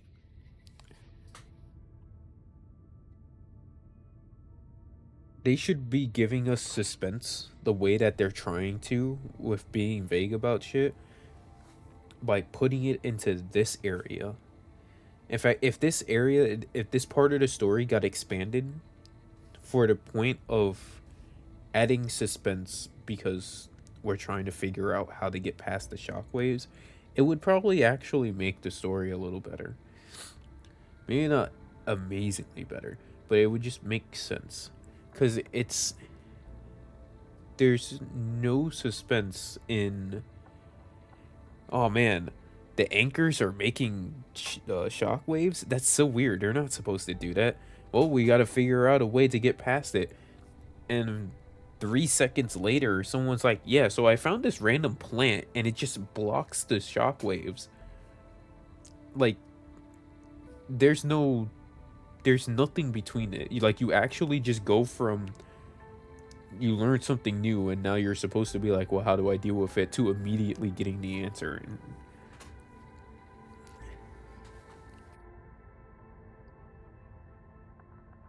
they could make this whole area, like, I'm not trying to turn it into Ace Attorney, but you can make it into, a big ass puzzle where you're trying to figure out what stops the shockwaves.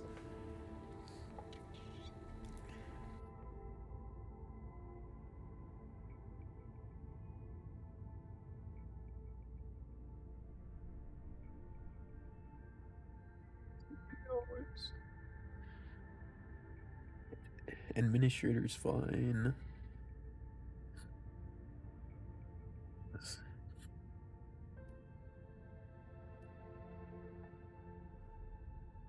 The resale options. What's your view on this? True.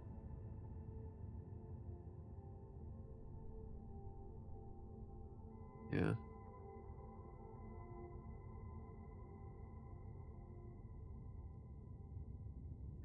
Low involvement in the main story.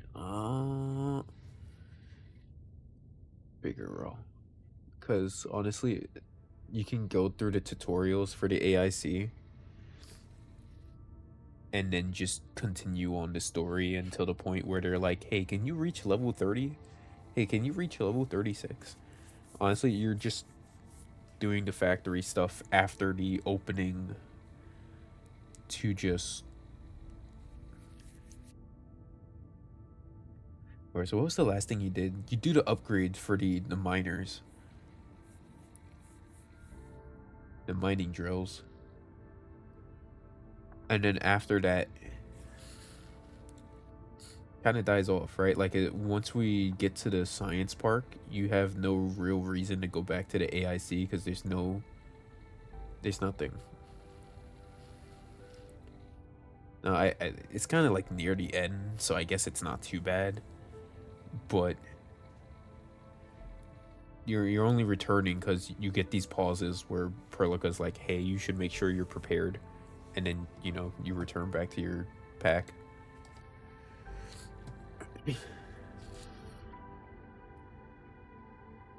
So it could use some more time, but I'm gonna assume we're gonna end up doing a lot of stuff in there.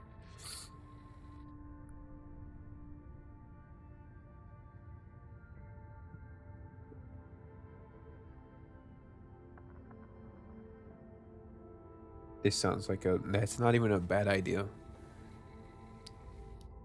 That's actually not even a bad idea.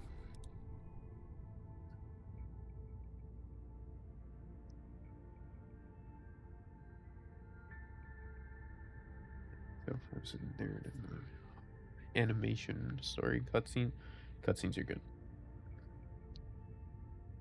Dialogue between characters within mission/maps, average.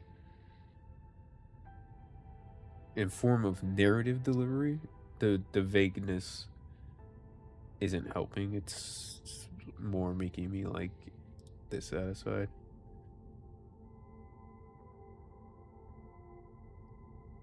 The main story of Valley Works.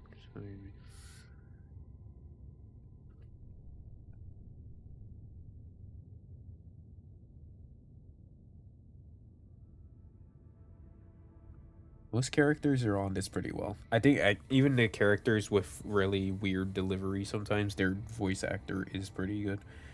Depends, the only one that I'm like iffy on. Everyone else is pretty on par, or pretty good.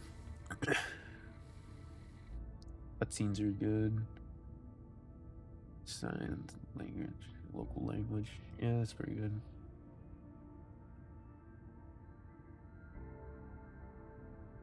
The lines are clear and impactful and reflect the story's depth. No, all you've done is make it more confusing by just having Perlica like constantly beating around the bush, and it makes it hard to want to care.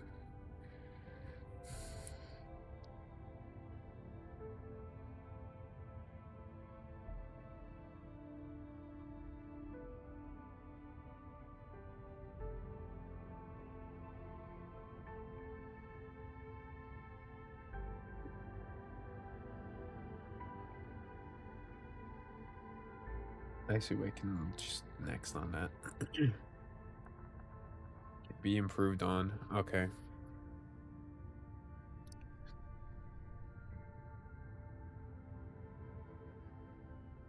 Facial expressions need help. At least like the delivery.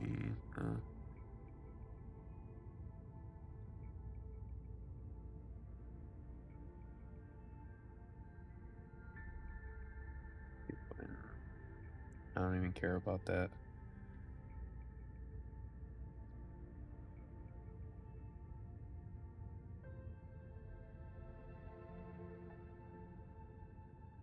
I guess like these are fine. These can get work on. This one's just way too specific. Honestly, it's just the pan.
I think definitely at the end,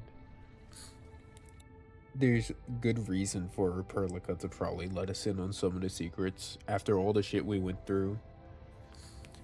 And now we're moving to a new area that we've just been authorized to do more shit. We're definitely at a point where Perlica should be like, yeah, I should probably let you in on some of the shit that's happening.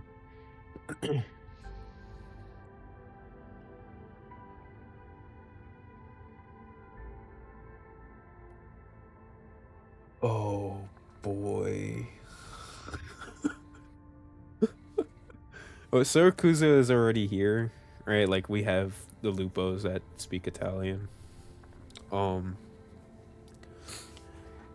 I I know for a fucking fact that everyone's gonna vote for Aegir, so I'm gonna vote for something that I think not only works extremely well, but will be more interesting than like the Aegir Yan, Sami, or even Siracusa. Casimir. Casimir would be insane. This is multiple choice though, so Colombia, which we have not been seeing stuff about that, so I think they've kind of walked back on the whole Rhine Labs getting into the like space and shit and using the portal. Like maybe I missed it and it's still there. Maybe they removed it, but the Christian Right tombstone that was in the first beta seems to just be gone. Of course. Yes.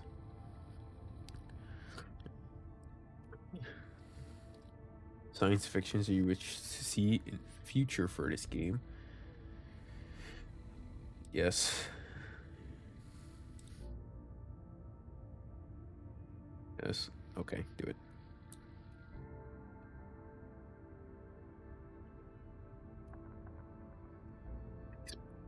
Questions or suggestions you have? Story and narrative or anything.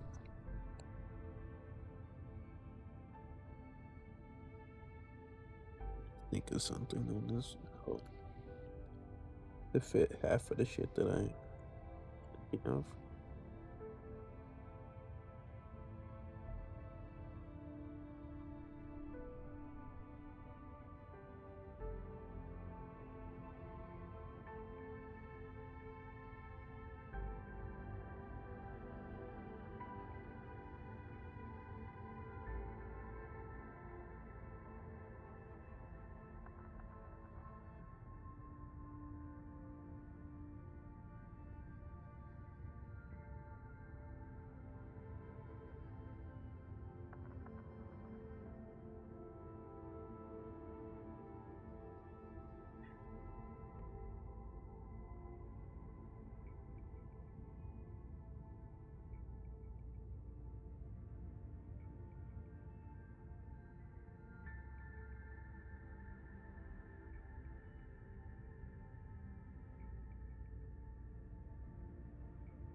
My brain is shutting down.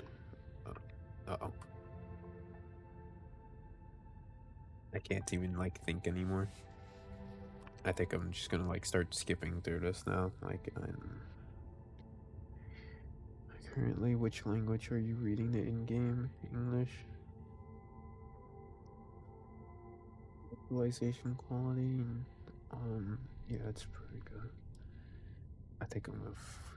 Do you have any other feedback, suggestion you'd love to hear from you? Oh boy.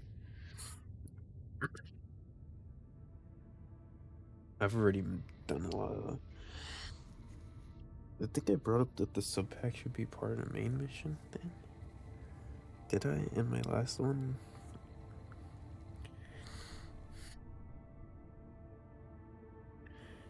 I'm actually like blinking right now.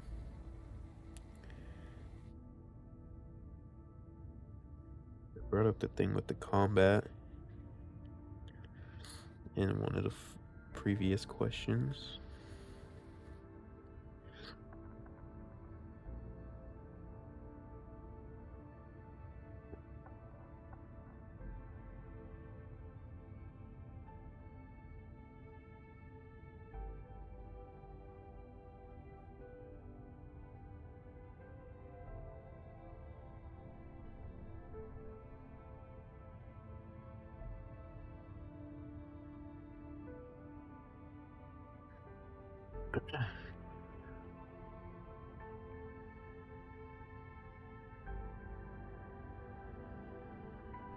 I brought up the vulnerability thing, the slow attack speed,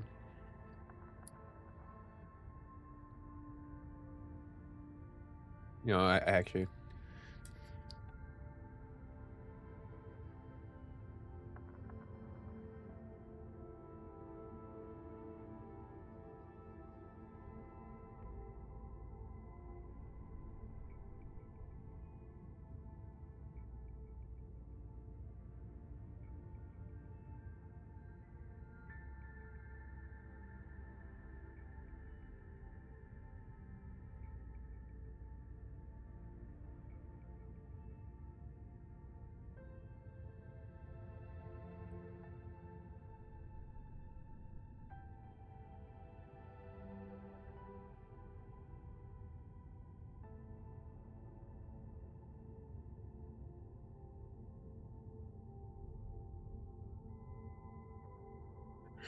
I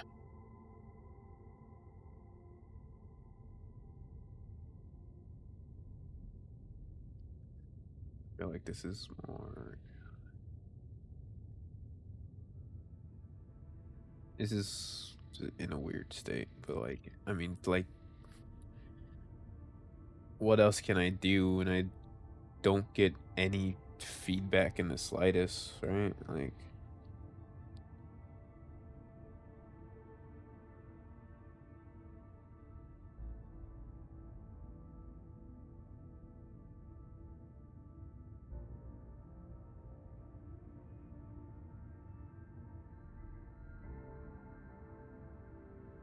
yawn and field.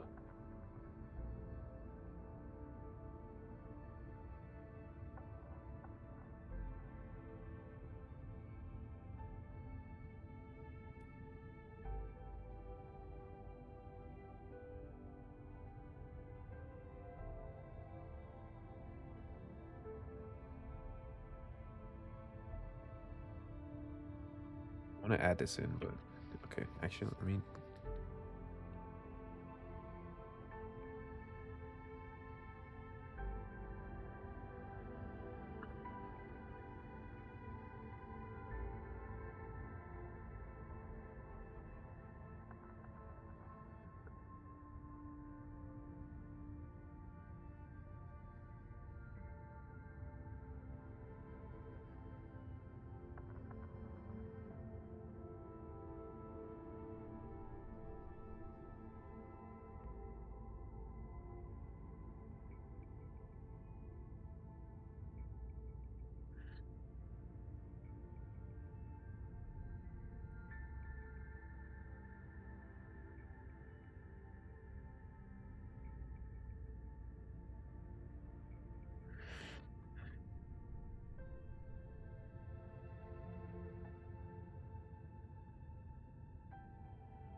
I was gonna say move away.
I had something else that I had to add here. A lot of the shit that I wanted to add, I looked at the fucking thing and it just had me or had something that I could use. Yeah, I'm just so fucking tired. I guess I'm just fucking crashing now because I don't know, coffee probably hit. Tired as hell now.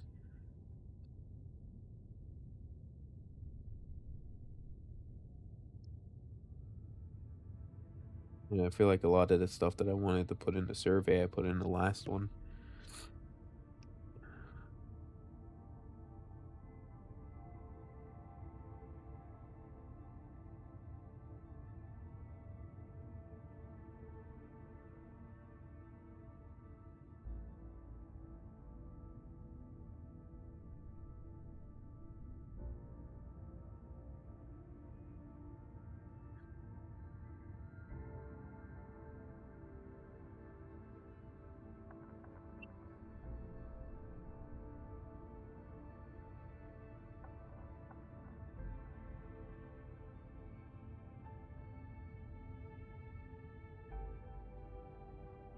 $69.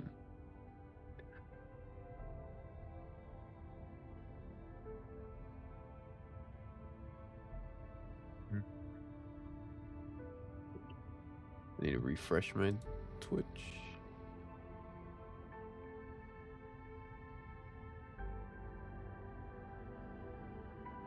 And those accounts are already banned that were here earlier. Cool.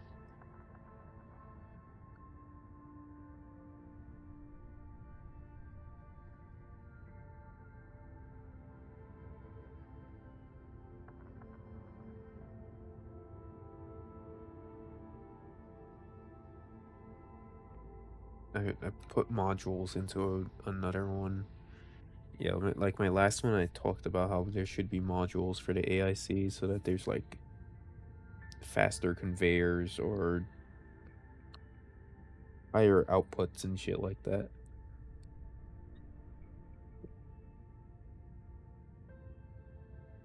Like factorial modules. I guess I don't know what else I want to put on here.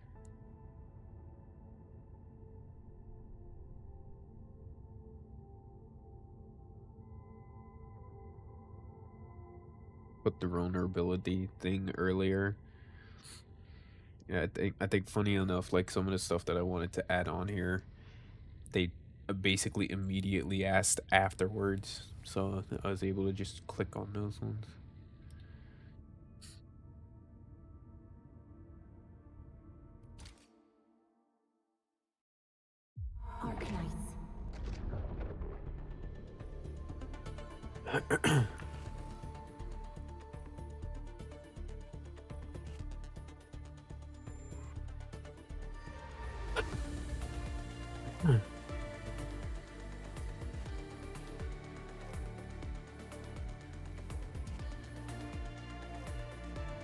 They horsing around, they are.